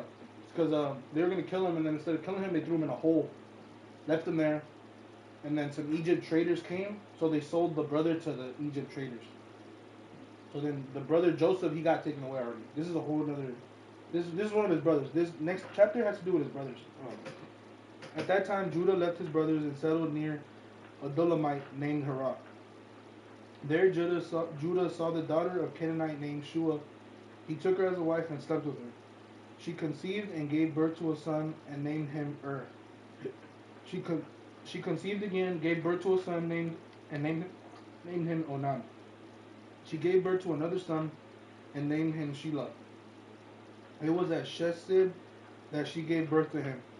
Judah got a wife for his firstborn, and her name was Tamar. Now Judah's firstborn, was evil in the Lord's sight, and the Lord put him to death. Because that guy was full of sin, so God just killed him. Alright. Then Judah said to Onan, "Sleep with your brother's wife. Perform your duty as her brother-in-law and produce offspring to your brother." But Onan knew that the offspring would not be his, so whenever he slept with his brother's wife, he released his semen on the ground so that he would not produce offspring for his brother. What he did was evil in the Lord's sight, so he put him to death also. So basically, like, do you get what he did? Yeah, he didn't do it. So I'm talking about him. Yeah, so was killed. So then the dad told Er's brother have sex with his wife, but it's not gonna be your kid. It's gonna be Er's son. That's how it worked back then. Like if you did that for somebody, it still wouldn't be yours, even though it came from you. So then what he did was when he was having sex, when he was gonna bust, he nutted on the ground. And in God's eyes, that's death. That's like you're killing a kid, basically. So when we do it, it's really considered sin. When we nut, and we're like let's say like in a condom or like a towel or a fucking sock, it's considered sin. In the old time, that's considered sin. It technically still is, but you know we don't get punished for it. But like right here, someone did it and God killed him. You know, so that's that. But the whole reason he didn't nut in the wife was because he knew the kid wasn't gonna be his. Then Judah said to his daughters-in-law Tamar, "Remain a widow in your father's house until my son Shelah grows up." For he thought he might die too, like his brothers. So Tamar went to live in her father's house. After a long time, Judah's wife, the daughter of Shua, died. When Judah had finished mourning, he and his friend Hirah, the Adulamite, went up to Timnah to his sheep shearers. Tamar was told, "Your father-in-law is going up to Timnah to shear his sheep." So she took off her widow's clothes, veiled her face, covered herself, and sat at the entrance of Enaim, which is on the way to Timnah. For she saw that though Shelah had grown up, she had not been given to him as a wife. When Judah saw her, he thought she was a prostitute, for she had covered her face. He went over to her and said, "Come, let me sleep with you," for he did not know that she was his daughter-in-law. She said, "What will you give me for sleeping with me?" "I will send you a young goat from my flock," he replied. But she said, "Only if you leave something with me until you send it." "What should I give you?" he asked. She answered, "Your signet ring, your cord, and the staff in your hand." So he gave them to her and slept with her, and she became pregnant by him. She got up and left, then removed her veil and put her widow's clothes back on. So it might be kind of confusing, but like basically, so the way it worked back then is like let's say like this, let's say Joe had a wife, right? Yeah. And Joe died, but he had a brother, bro. Then the way it worked back then was the bro would marry the wife. But then God killed bro. So then the other brother, So Joe was just full of sin. He was just a sinful man. That's the dad. No, that's the son. So Judah is the dad. Judah's dad. He had a son, and set up the marriage. Oh, okay. And he busted it up, but he busted it out on the floor. No, not yet. Oh, that's not him. No. So who's that? So okay, hold on. So Judah is the dad. He had 3 kids. 1, 2, 3. Was a sinful man. God knew that he was a bad man, so for the girl, and he was full of sin, so he killed right? So then Judah, which is the guy's dad, said to the brother, "Marry the wife of your brother, and have a kid for your brother." Oh. So then he knew that if he had the kid with the wife, it would be the brother's, not his, even though it came from his nut. So then what he did is he nutted on the floor. And he got killed. and God killed him because that's considered murder. In old Levitical law, that's murder. Technically, us now still it's murder, like because Yeah, it is. you know. Yeah. So then, Judah told the youngest son, or told the wife, when my youngest son becomes old enough, you will marry him. So then, since the youngest son, he saw that they both died, he's like, I'm not even gonna marry that woman. He thought that woman was cursed, right? So what was the youngest son? Oh, so they both died. Yeah, but what was his name?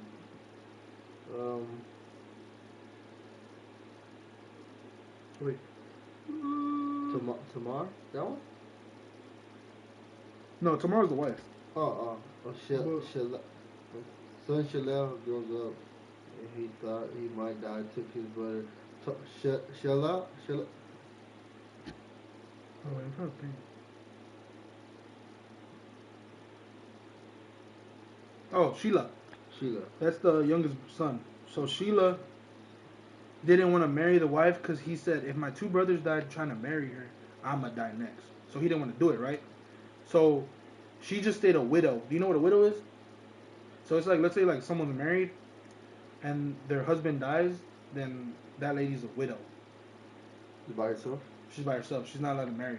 Unless if it was the brother. But the brother didn't want to marry her. You know what I'm saying?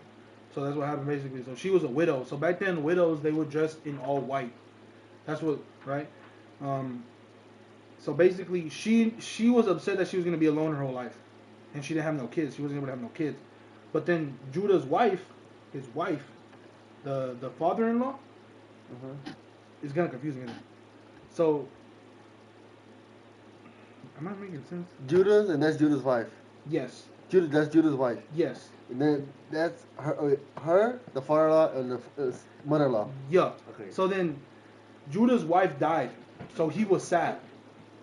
Judah's wife? Oh, Judah's wife died. Yes. Okay. So then he went and looked for a prostitute to have sex with. Right?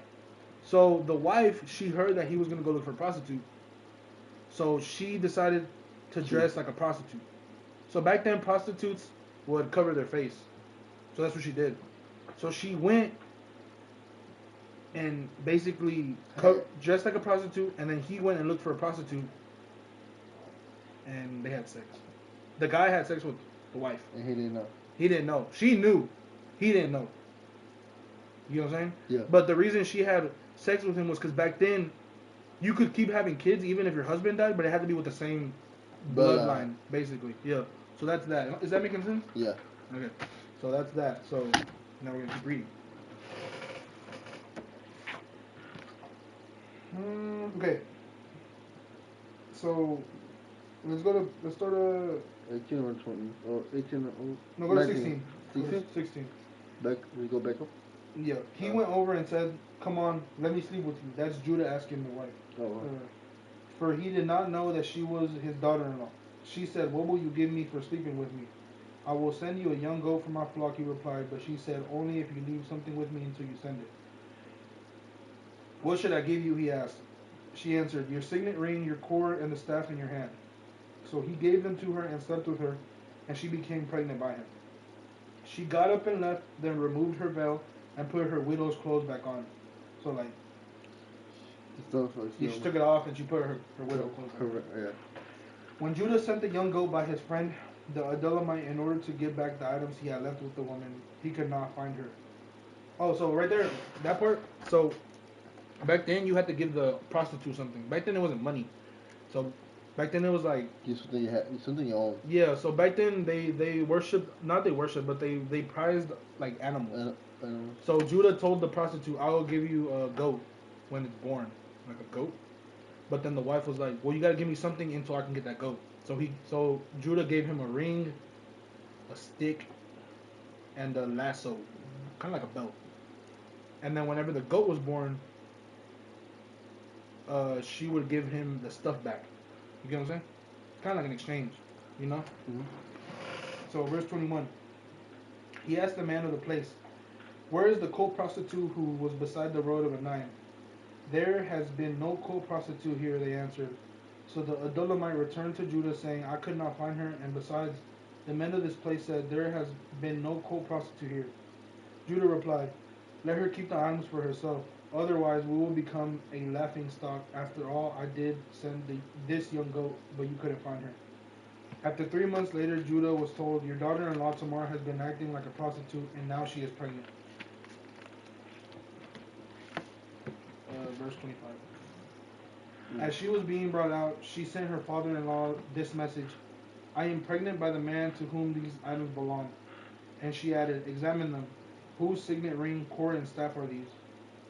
Judah recognized them and said, "She is more in the right than I, since I have not given her to my son Shelah, and he did not know her intimately again." When the time came for her to give birth, there were twins in her womb. As she was giving birth, one of them put out his hand, and the midwife took it and tied a scarlet thread around it, announcing, "This one came out first."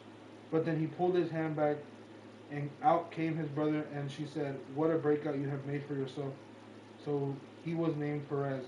Then his brother, who had the scarlet thread tied around his hand, came out and was named Sarah. So that's that chapter. That's it. So yeah, basically like, They had the kid. yeah. So basically like, since he didn't know he slept with her, she got pregnant. Yeah. So then, whenever, whenever, whenever she told everybody she was pregnant, they thought she was being a prostitute. Back then, they would kill you for that. Like women, it says it in the NLT version. It says she was getting killed, but in the CSB version, it doesn't say that. But so then Judah was like, "Okay, my son's wife is a prostitute killer." But then, Tamar was like, "Wait, before you do that, I'm pregnant with the bloodline, which is the dad." So then Judah was like, "No, you're not. Like my youngest son hasn't had sex with you, and my other two kids are dead." She's like, "How are you pregnant?" And then she's like, "Well, I have these things with the man that had sex with me." And she not. Yeah. So then she gave those things back, and Judah was like, "Damn, I had sex with her. I didn't even know it." So she lived because she's pregnant with the bloodline, you know. So that cleared her. And then but she was pregnant with twins. Yeah. So basically that. Ooh, now 29. 29? Or 38. 39? 39, yeah. So Joseph in Potiphar's house. So this is the guy. Joseph is the guy that got sold. Oh. Okay. So Joseph, he got sold to the Egyptians. Look like Egyptians. Just say we're just gonna say Egyptians, right? Egyptian.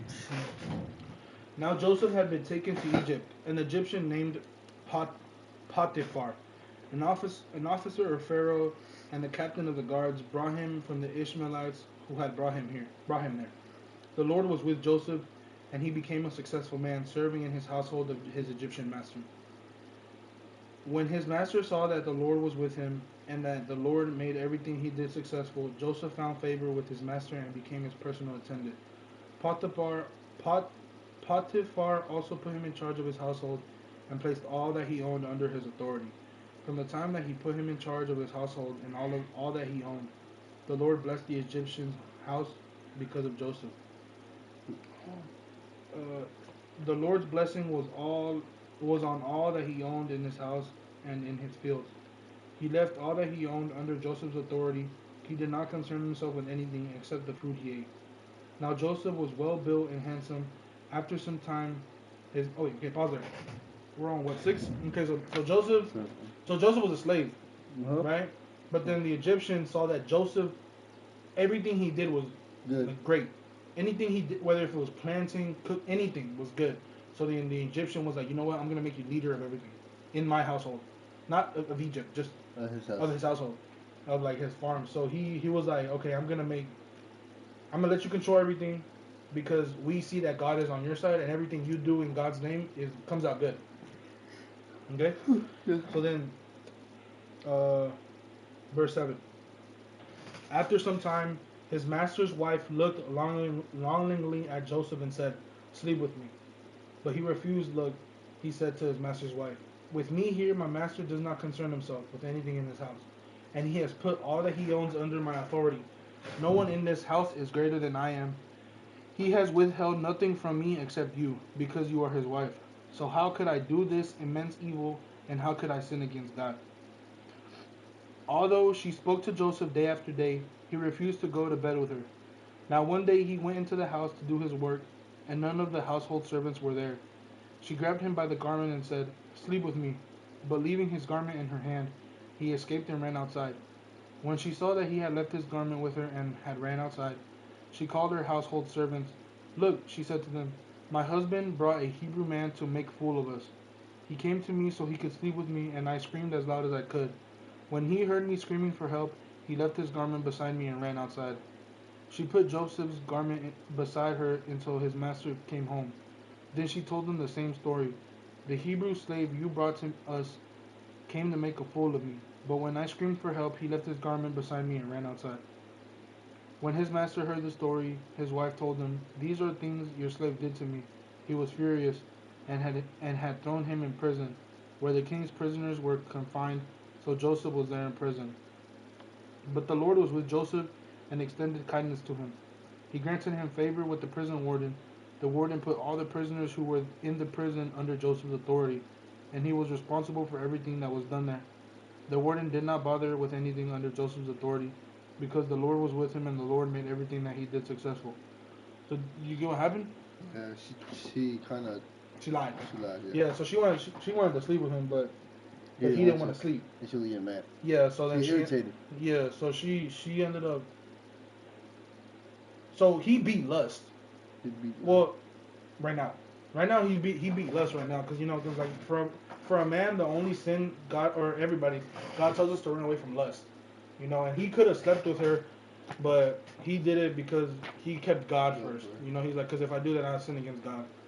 So yeah, but then he got thrown into prison. But even then, in prison, his life, he was doing pretty good, because the wardens were like, "Oh, God is with him, so we're gonna make him in charge of the prison. Even though he's in prison, he's gonna be in charge of everybody." So 40. After this, the king of Egypt's cupbearer and baker offended their master, the king of Egypt. Pharaoh was angry with his two officers, the chief cupbearer and the chief baker, and put them in custody in the house of the captain of the guards, in the prison where Joseph was confined. The captain of the guards assigned Joseph to them as their personal attendant, and they were in custody for some time. The king of Egypt's cupbearer and baker, who were confined in the prison, each had a dream. Both had a dream on the same night, and each dream had its own meaning. When Joseph came to them in the morning, he saw that they looked distraught. So he asked Pharaoh's officers who were in custody with him in his master's house, "Why do you look so sad today?" "We had dreams," they said to him, "but there was no one to interpret them." Then Joseph said to them, "Don't interpretations belong to God? Tell me your dreams." So the chief cupbearer told his dream to Joseph. "In my dream there was a vine in front of me. On the vine were three branches. As soon as it budded, its blossoms came out and its clusters ripened into grapes. Pharaoh's cup was in my hand, and I took the grapes and squeezed them into Pharaoh's cup and placed the cup in Pharaoh's hand." This is the interpretation Joseph said to him. "The three branches are 3 days. In just 3 days, Pharaoh will lift you up your head and restore you to your position. You will put Pharaoh's cup in his hand the way you used to when you were his cupbearer. But when all goes well for you, remember that I was with you. Please show kindness to me by mentioning me to Pharaoh and get me out of prison, for I was kidnapped from the land of the Hebrews, and even here I have done nothing that they should put me in the dungeon." So right there, because I'm trying to break it down slowly as we read. So Joseph was in prison, and then Pharaoh is the king of. Damn, I wish I could do this like on the computer on Discord. I like doing this shit, like, right? So Pharaoh was the king of Egypt. He had someone that controlled. The king of Egypt. Yeah. So he had someone that controlled the cups and the bakery. So he threw them both in prison with Joseph. So then Joseph was over since they're in prison, the cup guy and the baker. They were under Joseph, right? But they both had a dream. They didn't know what the dream meant. So they went in as Joseph, "Hey, we had this dream, we don't know what it means." But then Joseph told them, "I can't interpret the dreams, only God can." But then Joseph interpreted them. He told this guy right here, he's like, "Hey, like, your dream means that even though you're in jail right now, in 3 days, you will be back up there with Pharaoh, right?" So then Joseph told him, "In 3 days' time, you will be back with Pharaoh. but remember me when you get out. Tell Pharaoh that I'm here and I told you what your dream meant. Okay, so that's the first prisoner. So then, in verse 16, when the chief baker saw that the interpretation was positive, he said to Joseph, I also had a dream. 3 baskets of white bread were on my head. In the top basket were all sorts of baked goods for Pharaoh, but the birds were eating them out of the basket of my head. This is the interpretation, Joseph replied. The 3 baskets are 3 days. In just 3 days, Pharaoh will lift you up your head from off you and hang you on a tree. Then the birds will eat the flesh from your body. On the 3rd day, which was Pharaoh's birthday, he gave a feast for all his servants. He elevated the chief cupbearer and the chief baker among his servants.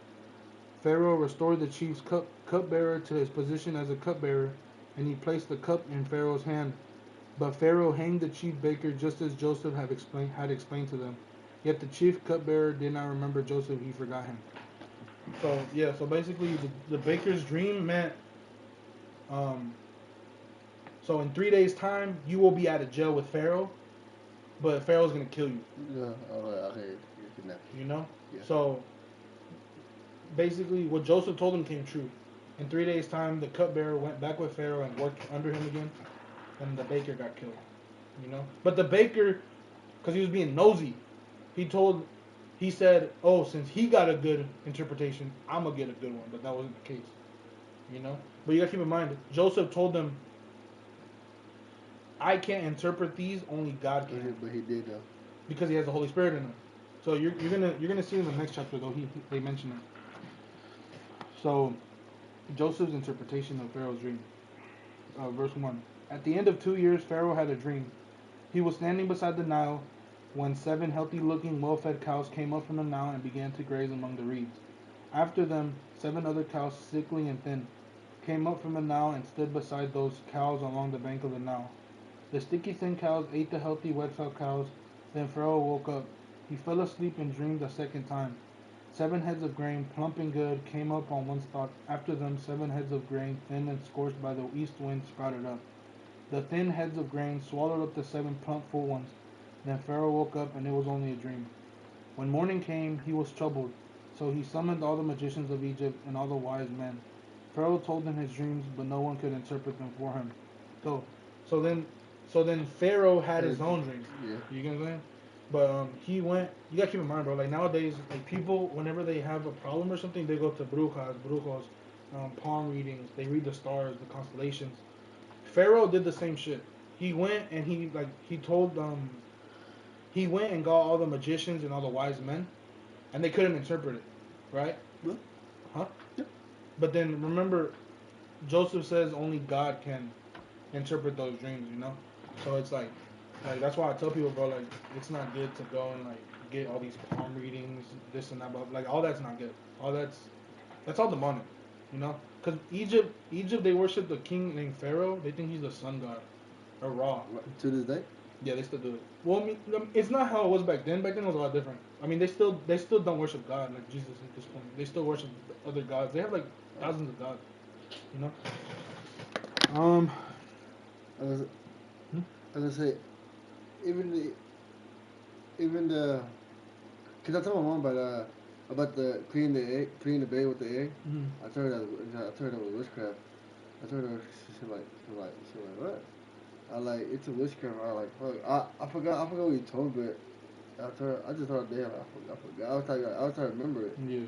But I forgot. Like Well, the simplest way I tell people when it comes to like witchcraft like that, like specifically for Mexicans, the easiest way I explain it to them is, you have more faith that an egg is gonna save a kid than praying to Jesus to help him.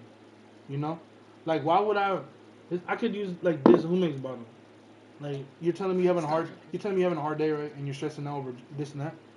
I could be like, you know what, bro, this will calm you down. It's temporary. This isn't gonna help you. You know? But like if you want like actual help, pray. Pray to God, ask him to help you. He will give you help in ways that you couldn't even imagine. It's the same thing with the egg. Like you see a lot of like people like Mexicans, bro, their babies are always crying, bro, and the first thing they do is they go and wipe them with an egg. Can you heal people like with your hands? Yeah. Jesus. Well, eventually we'll get to it. It's gonna be a minute, but in John, Jesus tells people go out and heal people. That's like I think about it like this. I was thinking about like I looked at my hands like, wait a minute, can I heal people though? Like even like just pray for them and like touch them like will they get healed?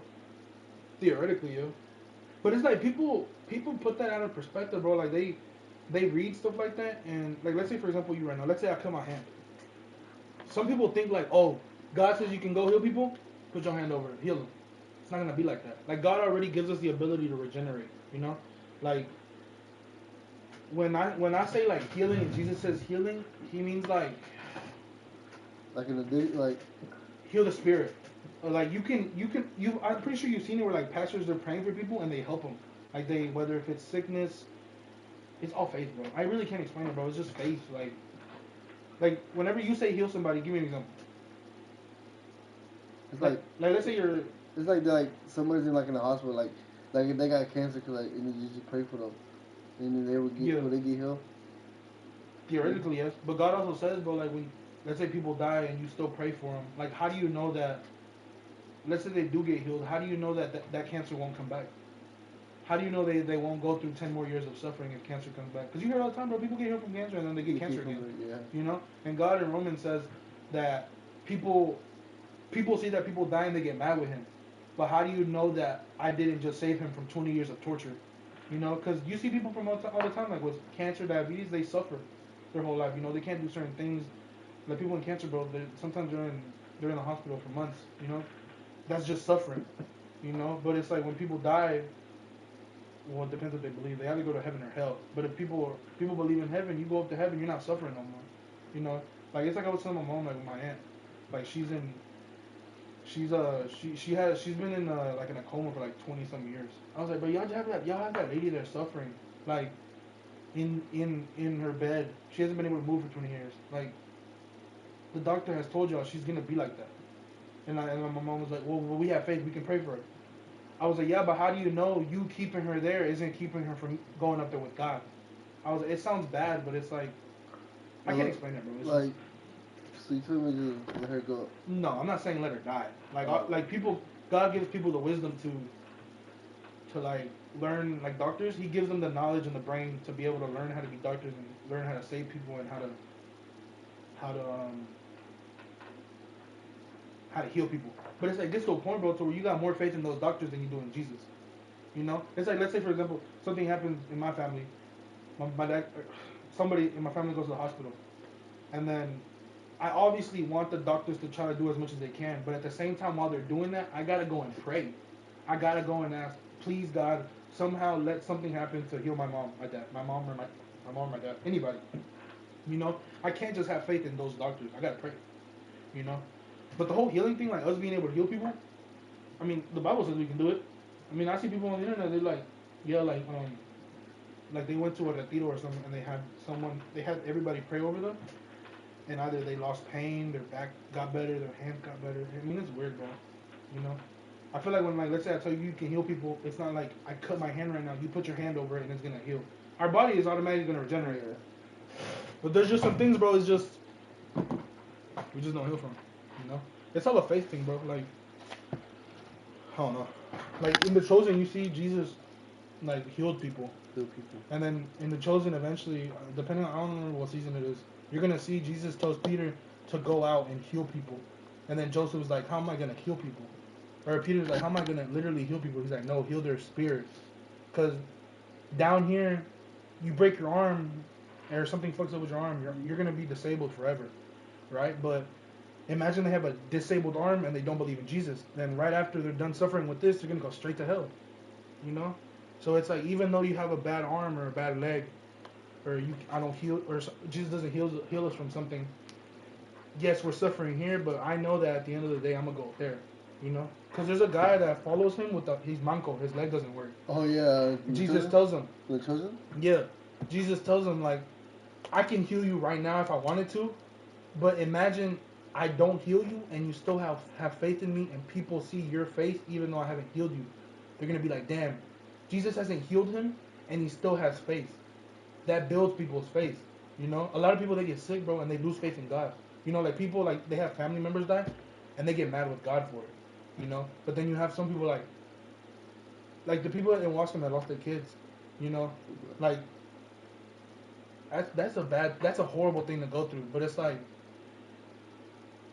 let's say they lose their faith in God. What's the point if after they lose their faith in God, they're gonna go to hell? They're not gonna see their kids no more. You know, everything happens for a reason. I was telling my mom, I was like, God forbid anything like that happens to us. But it's like, bro, like at the end of the day, you want to be with them. You know, whether if it's like it's like I was telling my mom with those kids. It'd be a bad thing if like the kids are up there waiting, and the kids lose faith in God, and because of that they go to hell.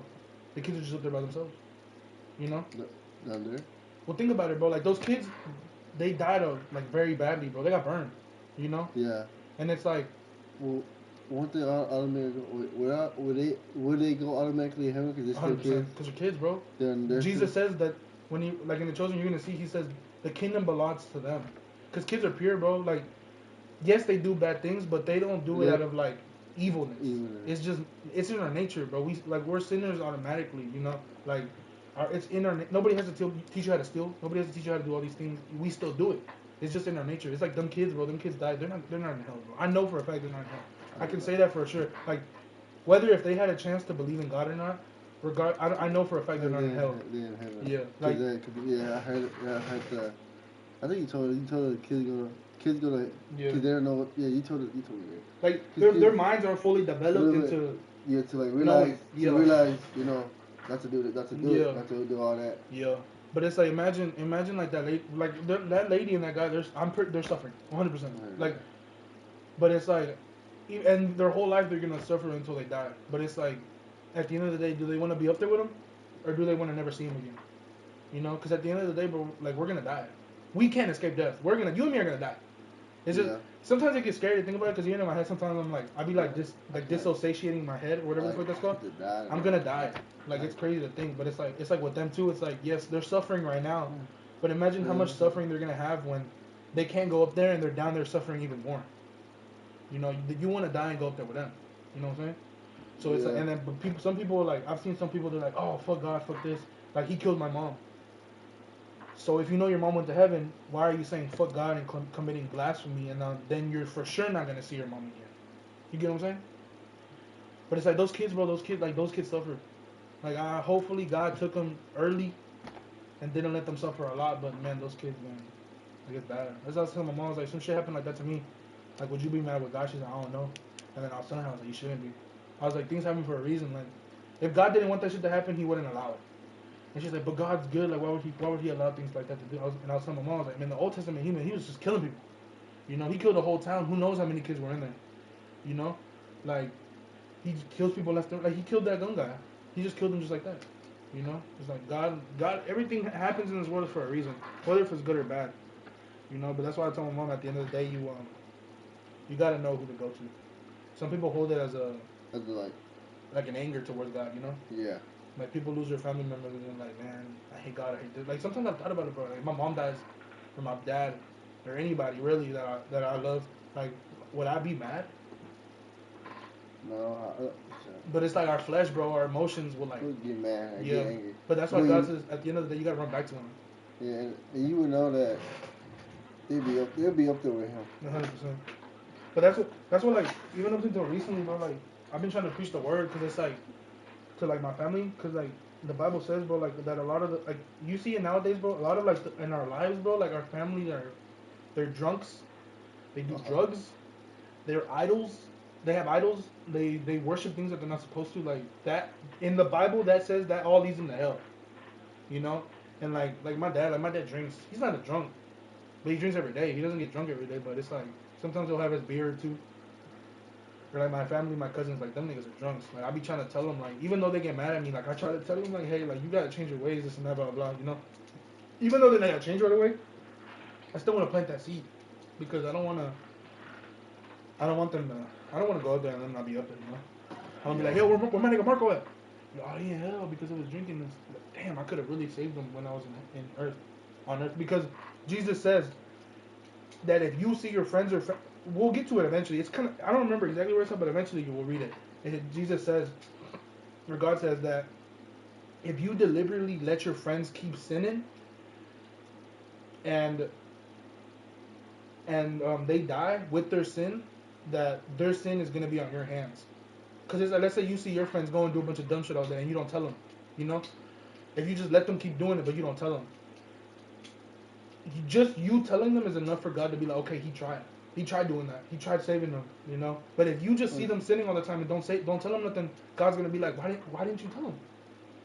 You know? That's why God says, respect your neighbors and love your neighbors as yourself. Because at the end of the day, we're all created in God's image. My neighbor's isn't created in God's image. My neighbor over here that I dislike is created in God's image, you know? But I don't hate her, you know?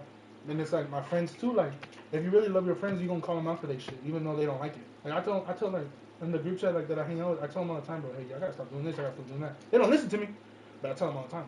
You know, like because this God says that if you're seeing them do these things, and when we're up there being judged, we're paying for their sin because we just let them do it.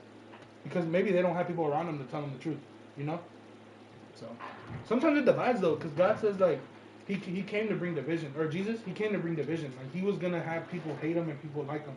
You know, he's gonna like for example us, if we go and preach the word and then people get mad at us and they stop talking to us, like God said that shit was gonna happen. You know, because you see it sometimes, bro. People like you're telling them something and they think you're crazy. They don't want to listen to you. You know, but that's why I tell people all the time, go read the word for yourself, but they're not gonna read it. That's why I tell people all the time, just go read Mark, Matthew, Luke, and John. That's enough. Even if you don't want to read the whole Bible. God, it was all about. Got to. Even though it's boring, bro. Like, Yeah. I'm gonna lie, Genesis, like half of Genesis is boring. I just don't like the part when it says every The son of this, the son of this, the son of that, the Yeah. mother of this, the mother like bro. Yeah. There was one part I like bro. I got bored. So like, oh, it was Matthew. I think it was Matthew. Was Yeah. it Matthew? I don't know. It was just. Or it it's was probably just, Genesis. Genesis does it a lot. I like bro. I don't like it, but like man, I got like it might something. One of these times might be something. Yeah. Cause it's like even though he does it sometimes, like in chapter 36, he listen. Oh, like in chapter 36, he says he does that a lot, but like eventually, like some of the people here, they get brought up later, but it still gets explained, so it's not really that big of a deal. But like me personally, I've read Genesis 4 times, and every time I read it, I learn more and more. Like I catch things that I don't understand the first time I read it. So, but a lot of people they just read the Bible once and that's it, you know. But like You gotta read more. It's like me right now. If I read it, I won't get out of it. you won't really understand I it. won't understand it. That's why like when I understand it when you read it because you already know. That's what I was trying to explain it with Gael. Like when we were reading, bro, like every other sentence I was stopping. Like right now, how I'm doing the same thing. I was doing the same thing with him. Cause I know like even though sometimes we're reading, and I'm the one reading and you guys are just listening, sometimes y'all don't pay attention fully to what's going on. But yeah. So you gotta preach, bro. Even if it's hard to do it, bro, you gotta do it. Where were we at? Okay. Verse 9. What? 9. Where? 41? Yeah. Oh, 9 already? Yeah. Oh, yeah. Then the chief cupbearer said to Pharaoh, "Today I remember my faults." Pharaoh was angry with his servants, and he put me and the chief baker in the custody of captain of the guards. He and I had dreams on the same night. Each dream had its own meaning. Now a young Hebrew, a slave of the captain of the guards, was with us there. We told him our dreams. He interpreted our dreams for us, and each had its own interpretation. It turned out just the way he interpreted them to us. I was restored to my position, and the other man was hanged. Then Pharaoh sent for Joseph, and they quickly brought him from the dungeon. He shaved, changed his clothes, and went to Pharaoh. Pharaoh said to Joseph, "I have had a dream, and no one can interpret it. But I have heard it said about you that you can hear a dream and interpret it." So like Pharaoh had a dream, and then nobody knew what it meant. Even the magicians and the wizards, they couldn't interpret it. But then I don't know if you remember, like the cup guy, the cup nigga. So he told him that Yeah. I told about Joseph. Yeah, remember Joseph told him, "Hey, when you go back to Pharaoh, tell him about me," but he didn't tell him. And then 2 years passed. Pharaoh had a dream, and then the cup guy told him, "Hey, I know a guy that can tell you your dream, what you're dreaming." Like, and then Pharaoh told him, "How do you know he can tell me?" He's like, "Because me and the baker had dreams too, and I got freed like he told me, and you killed the guy like he said you would." So he's like, "Okay, go bring me that guy. Go get Joseph." Questions? No. All right. Then Pharaoh, verse 14. Okay. Oh wait, no, 15. Okay. Pharaoh said to Joseph, I have had a dream and no one can interpret it, but I have heard it said about you that you can hear a dream and interpret it. I am not able to, Joseph answered Pharaoh. It is God who will give Pharaoh a favorable answer. So Pharaoh said to Joseph in my dream, I was standing on the bank of the Nile when 7 well-fed, healthy-looking cows came up from the Nile and grazed among the reeds. After them, 7 other cows, weak, very sickly, and thin, came up. I've never seen such sickly ones as these in all of the land of Egypt. Then the thin, sickly cows ate the first 7 well-fed cows. When they had devoured them, you could not tell you could not tell that they had devoured them. Their appearance was as bad as it had been before. Then I woke up in my dream. I also saw 7 heads of grain, full and good, coming up from one stalk. After them, 7 heads of grain withered, thin and scorched by the east wind, sprouted up.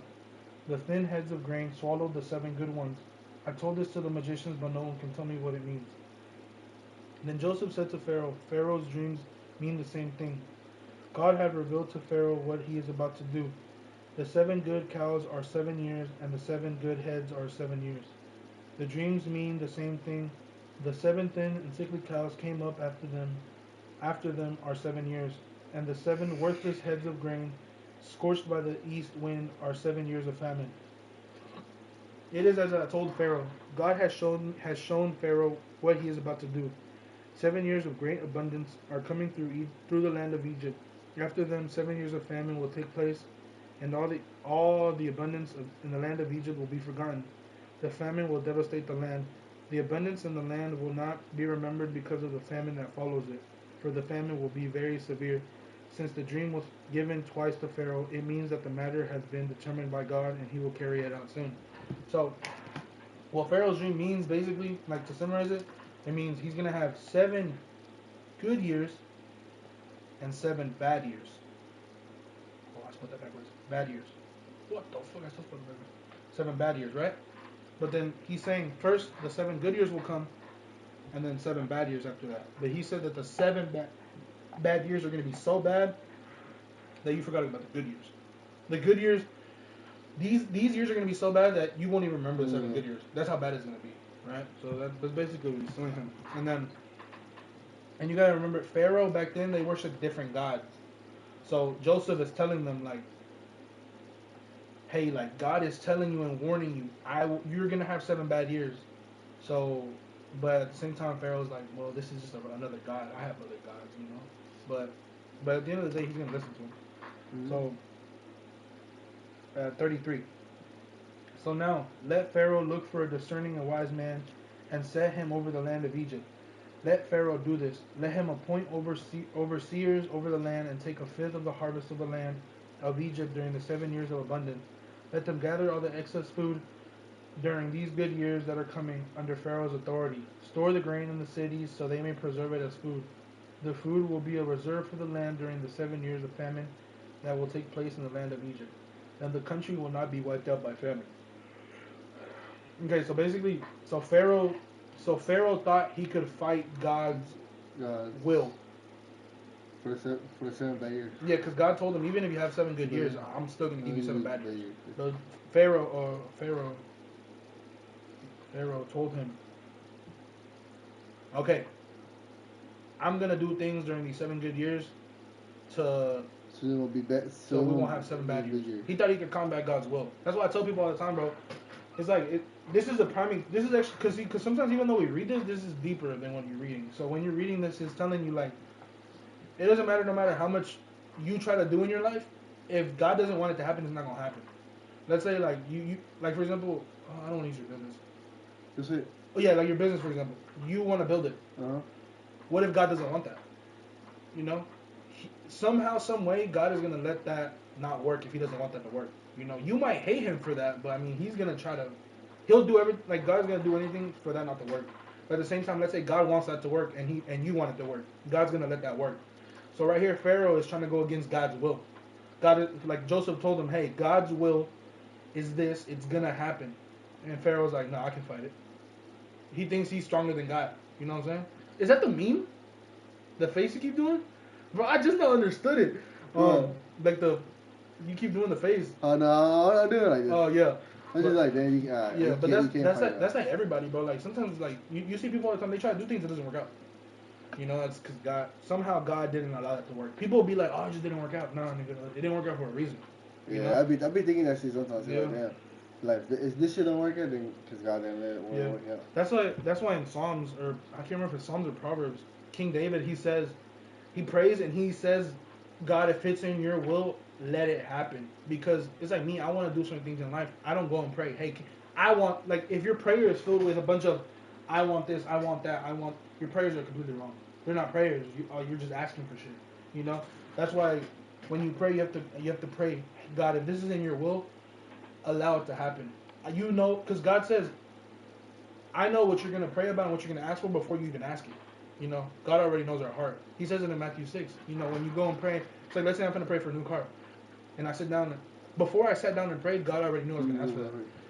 So it's like, that's why when you're praying, make sure you pay attention. Am I saying all the eyes?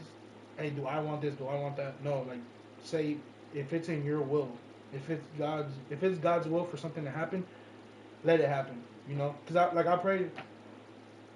I prayed for certain things and it didn't work. You know, like, but because I prayed, hey, you know I want these things, but if you don't want it to happen, don't let it happen. And it's crazy enough it didn't happen. So it's like, you know, but because I prayed that, like I prayed, hey, I know I want these things to work out, but if it doesn't work out, then don't let it work out. Don't force it just because I want it. Like, let it happen because you want it to happen. But that's for anybody. It can be any little thing, bro. It can be like a phone, a job, pay raise, like your business. Can't think of any other example. Just anything. It could be something as simple as like a shoe or something, you know?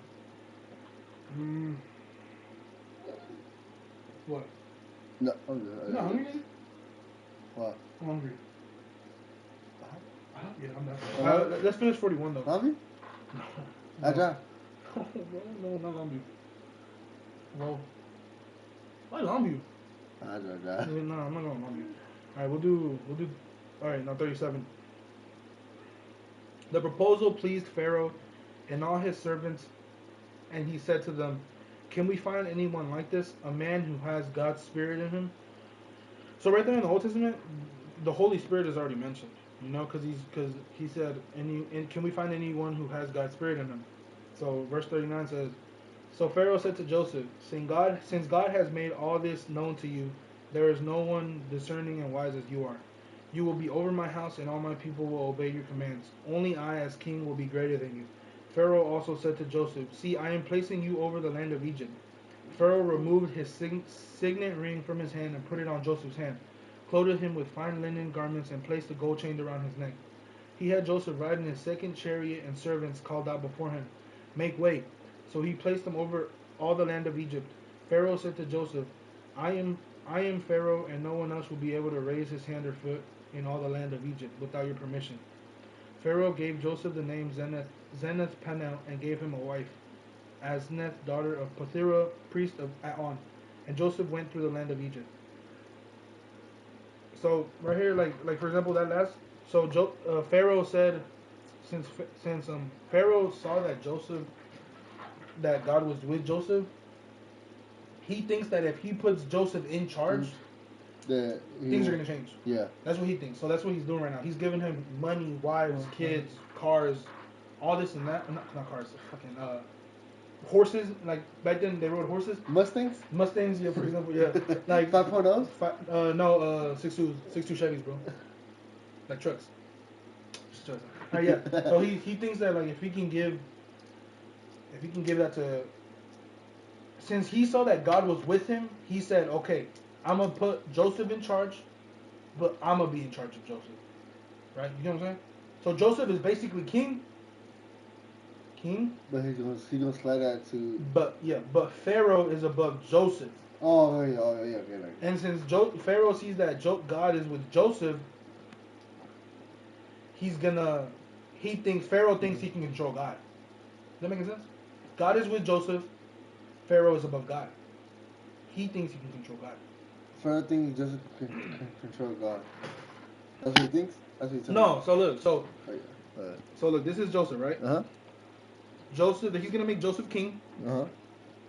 But the only thing is, Pharaoh, which is the king at the time, Uh-huh. is gonna only be the only one to control Joseph. Uh-huh. So since God is with Joseph, Uh-huh. Oh, God's gonna control. he Pharaoh thinks he can control God.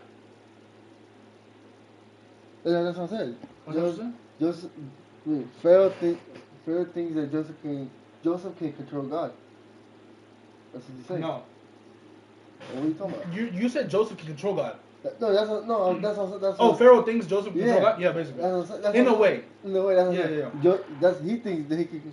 He thinks that he can control God. He control God, but he can't. Mhm. Yeah, that's what I'm saying. He thinks he can cheat the system, basically. Yeah, huh? Yeah, but it can't. But no. But what he's not getting is Joseph does everything For with God. We got. With God, he thinks he can do everything with God. Joseph does everything with God. That's why Jesus says, if God is all you have, then you have all you need. Because Joseph, even though he's been put in jail twice, he got sold by his family. The lady lied. For some reason, things are always going good for Joseph because he always has God with him. You get what I'm saying? You know what I'm saying? Yeah. So it's like Pharaoh thinks he can control him somehow. Yeah. So Joseph was 30 years old when he entered the service of Pharaoh. Where were you at? 46. 46? Yeah.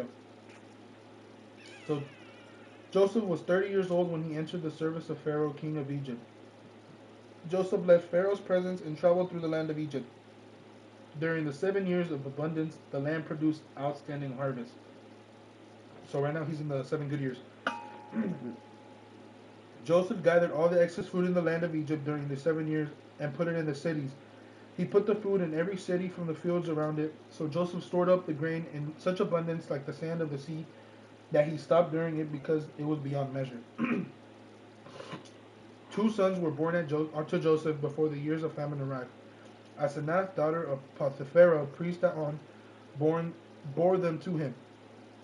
Joseph named the firstborn Manasseh and said, God has made me forget all my hardship and my whole family. And the second son named Ephraim, that's a tough ass name, Ephraim, and said, God has made me fruitful in the land of my affliction. Then the 7 years of abundance in the land of Egypt came to an end, and the 7 years of famine began just as Joseph had said. There was famine in every land, but in the whole land of Egypt there was food. When the whole land of Egypt was stricken with famine, the people cried out to Pharaoh for food. Pharaoh told all Egypt, go to Joseph and do whatever he tells you. Now the famine has spread across the whole region, so Joseph opened all the storehouses and sold the grain to the Egyptians, for the famine was severe in the land of Egypt. Every land came to Joseph in Egypt to buy grain, for the famine was severe in the land.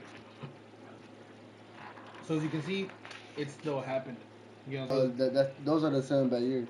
Yeah, the 7 bad years happened. But we read 41? 41, 42? Yeah, so that just shows that you can't even though what Joseph did is during those 7 years, he basically like saved up a lot of food. Grain back then it was just grain, it was just like bread and shit. Like they saved up a lot of bread and that helped them combat the 7 years of famine. You know what famine is, right? Bad. Like their plants won't grow, they won't have food, cows won't, or like their animals Like won't the have. stocks, family. Yeah, so like they wouldn't have stuff like to feed their families with.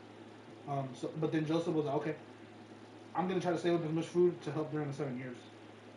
So that's what he did. Like he basically like the famine came and Joseph like was selling food to people, the food he had saved up. But as you can see, the famine still happened. You know, so it's like you can't fight God's will. You know. I need some food up on you. You wanna go or no? Nigga, you don't wanna go get food? Yeah. Where am I coming from? Right there. No, I don't throw the one. Yo, get those. I haven't used them yet. What the fuck? What? Damn, I kind of want to. Huh?